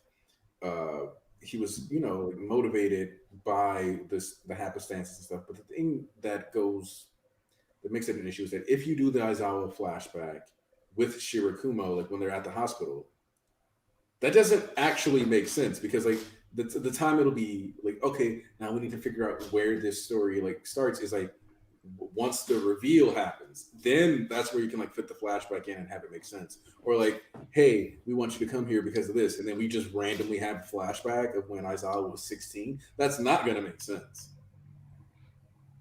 Like That's I always true. ask, well, where would you actually put this in? Because there's no like real story segue that it genuinely like branches off into that it's not contrived. Right. Like, Yeah. oh, does he remind you of Shirakumo? And then we segue into the backstory. Like, no, because Aizawa wouldn't rehash that story about when they were 16 with somebody he's known for the past 15 years now. Mm-hmm. That's why we didn't get the flashback. And I'm okay with that. Like for real. Yeah. I like the flashback. I think it does enhance the story. But like I said in the chat, Aizawa flashback either needs to be an OVA or they need to get on producing a Vigilante anime. They really should produce the whole Vigilantes. It'll be really nice. I think they said that the spin-off is going to be ending soon, is what I heard as well. So if it does, they could just wrap up in a good 2 seasons core, and that'd be perfect. I'm not sure about that. I didn't hear anything about ending it soon, especially when they just introduced like our favorite characters from the original series and put them into the Vigilante series. Where we see Miracle in Vigilantes, the younger version, Yeah. and like she's having her moment, and from there, and the whole history of what happened to Overclock. Yeah, there's still some writing that they could put into that in Vigilantes. There, it doesn't need to end till like another 2 more years, maybe, Yeah. give or take. So yeah, I think we're good for another like 2 years if we're gonna keep getting like a little extra, because that's one of the things that I really like Vigilantes for, is that it keeps giving us like these little flashbacks and ways to like value these other characters just like a little bit more. Like if you wanted to see Wash in action, you kind of got to see a couple panels of that Vigilantes at least. Yeah. Sky Egg arc was great for Genist, especially because Genist on screen. Yeah, there's some stuff that we know about Jesus that y'all don't know because you ain't read Vigilantes. I will though. I will. You should sometimes, James, accidentally read this series and just come to us like a week later, be like, yo, I accidentally read One Piece, cut up to 900 chapters. Oh, yo, I accidentally read this series, just cut up. I'm like, oh, cool. That'd be awesome to hear. And like, you accidentally read Chainsaw Man too. It's all coming. I promise. One day. So before I want to bring this back into our other top 4 mangas with Attack on Titan again, of a little bit of news. So the series is ending. It's in its last 1 to 2% in its series. So within 2 to 4 more chapters, the series will end by April. Until then, for 2021, since we've been talking about best manga of the year, do you think 5, like within that 4 chapters, is enough that can actually put its contender into best manga of the year? So I think AOT has a lot of potential for becoming like could potentially hit number 1 for me this year. It would take a lot because JJK I enjoyed a lot. I think the Shibuya Instance was really good. I think that, but at the same time, if we're going to go through more chapters of AOT and we're going to go ahead and like just lump them into 2020 because it's not going to go that far into 2021.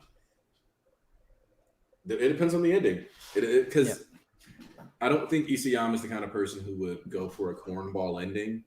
But at the same time, K&Y felt like a series that was really comfortable with killing people, really comfortable showing how things play out. And then that chose to like completely leave its actual cast behind and jump ahead, for its final chapter and show us stuff in the future.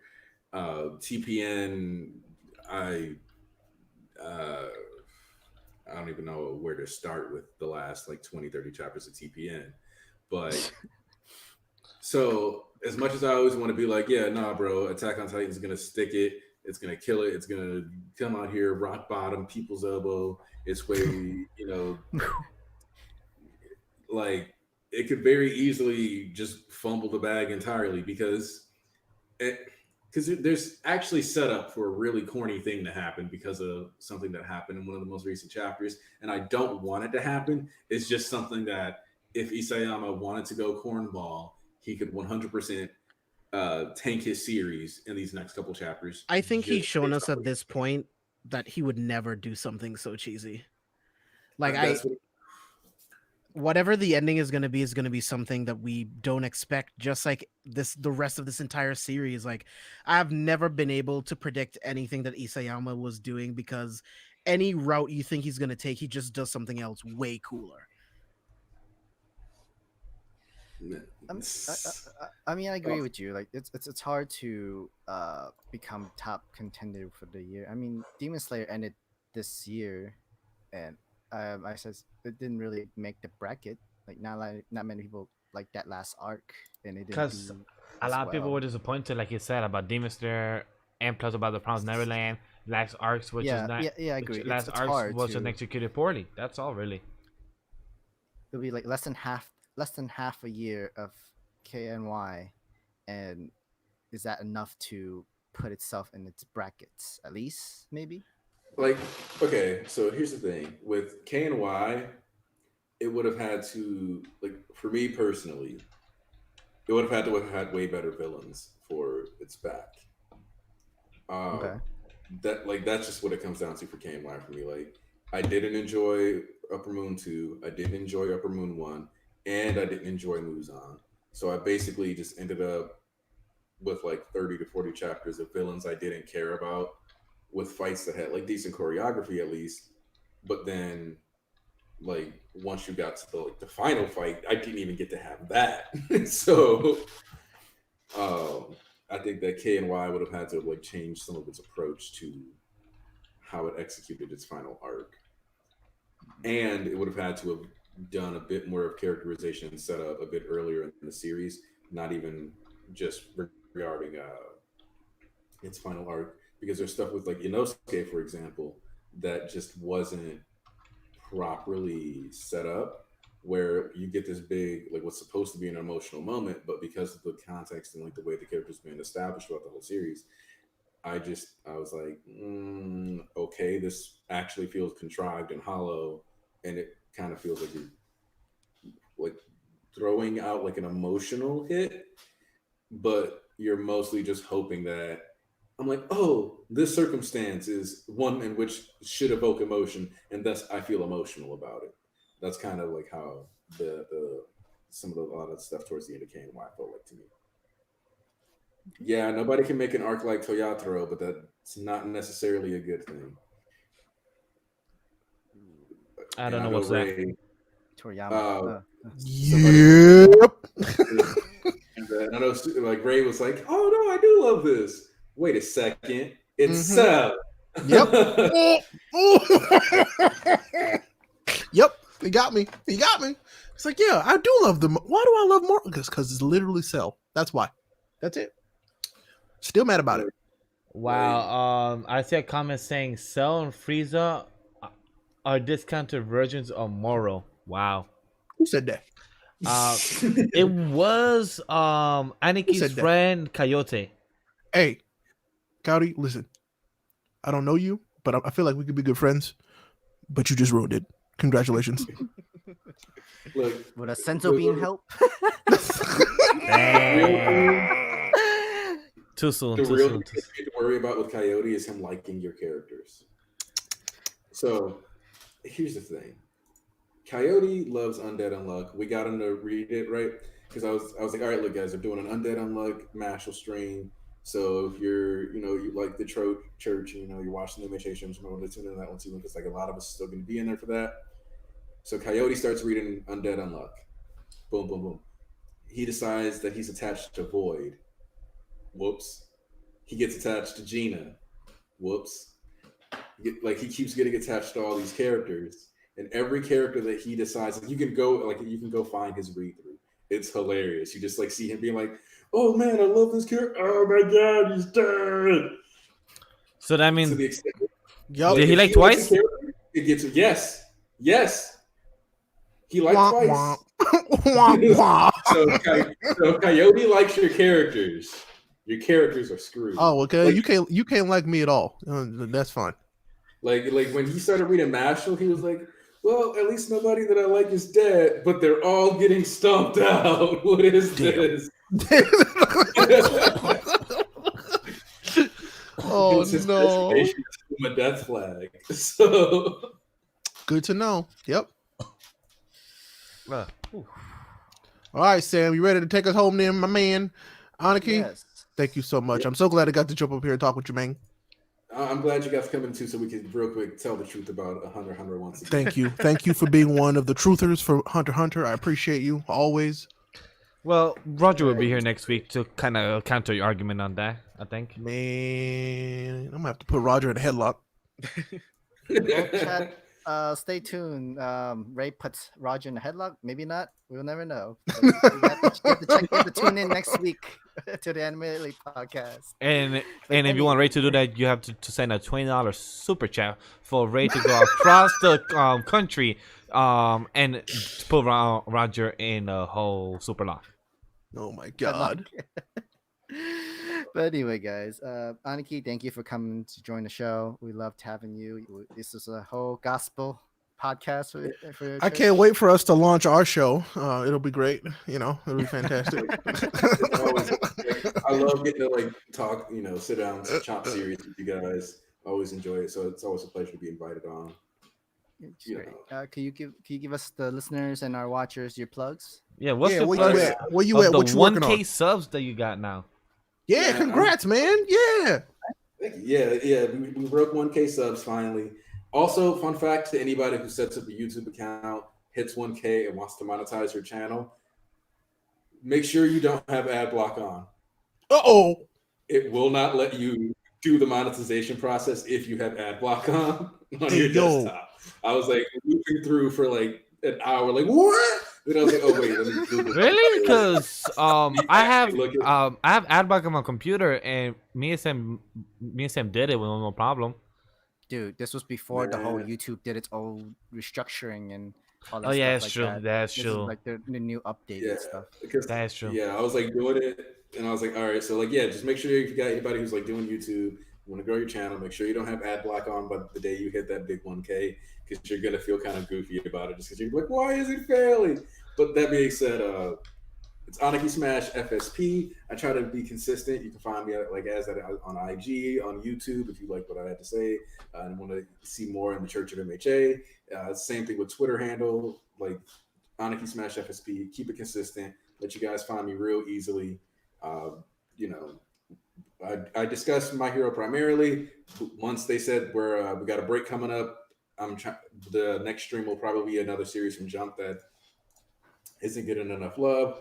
We do manga recommendation videos too. Oh, I hope you enjoy reading Roboco. Oh shit. no. I haven't touched RoboCo. Don't. No. Knox has, and he says it's good comedy, and I'm like, boy, are you dead ass? Like Knox, I trust him. He's a good friend and everything, but it's just hard to believe that he's saying RoboCo is funny and actually worth reading. Where I'm like, is he dead ass?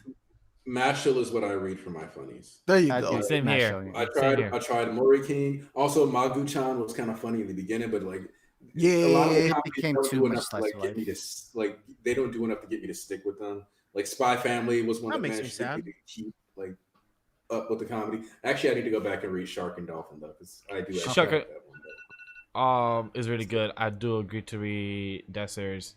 Yeah. But yeah, those are like my plugs. It's in the chat, guys. You could just everything is all there for you guys. And if it's not in the chat for those that was watching, it's in the VOD as well. Ray, since you're on the voice first, speak first. Oh, I mean, this is the ghost of Ray Apollo. Follow him everywhere at Ray Apollo. That'd be cool. Hey, thanks. Bye. All right, follow him everywhere in the description. I'm at Ray, not the clown, because he's official now. He's a verified. So follow him on twitch.tv/Ray Apollo. I won the SEO war. I'm the only Ray Apollo now. JB exclusive. Yeah, you can follow me on Twitter, Instagram, Facebook at JB Exclusive. Subscribe to my YouTube channel. Careful for spoilers. I do movie reviews. I do reaction videos for Watch Mojo videos, honest trailer videos. So check me out over there. And of course, I'll be here every single week on Anime Lately. And guys, follow me on everywhere at Legendary Vash. Thank you guys for subscribing. Thank you guys for liking the video. Definitely check out AnyTube Con as well, that's coming out in December. Aniki and animelately is part of that as well. We're doing the anime awards. Project Manga is doing the manga awards, so definitely retweet that pin tweet on animelately Twitter account. And additionally, guys, I will be doing twitch.tv/animelately for Hunter x Hunter watch through this coming weekend, every week moving forward. So Sure, it's a bud. deal and a promise. The week has not been done. The week ends on Saturday, so it does not end. So thank you guys for following. For first viewers here as well, thank you guys subscribing as well. Sam, take us home. Thank you guys for listening. I hope you guys enjoyed the show. And I am Sam the Manga Man. You can find me in all my social anywhere, guys. This has been a prayer. Amen. I'm gonna just hit the transition. I'm not. No. Bye, guys. Outro. Wait.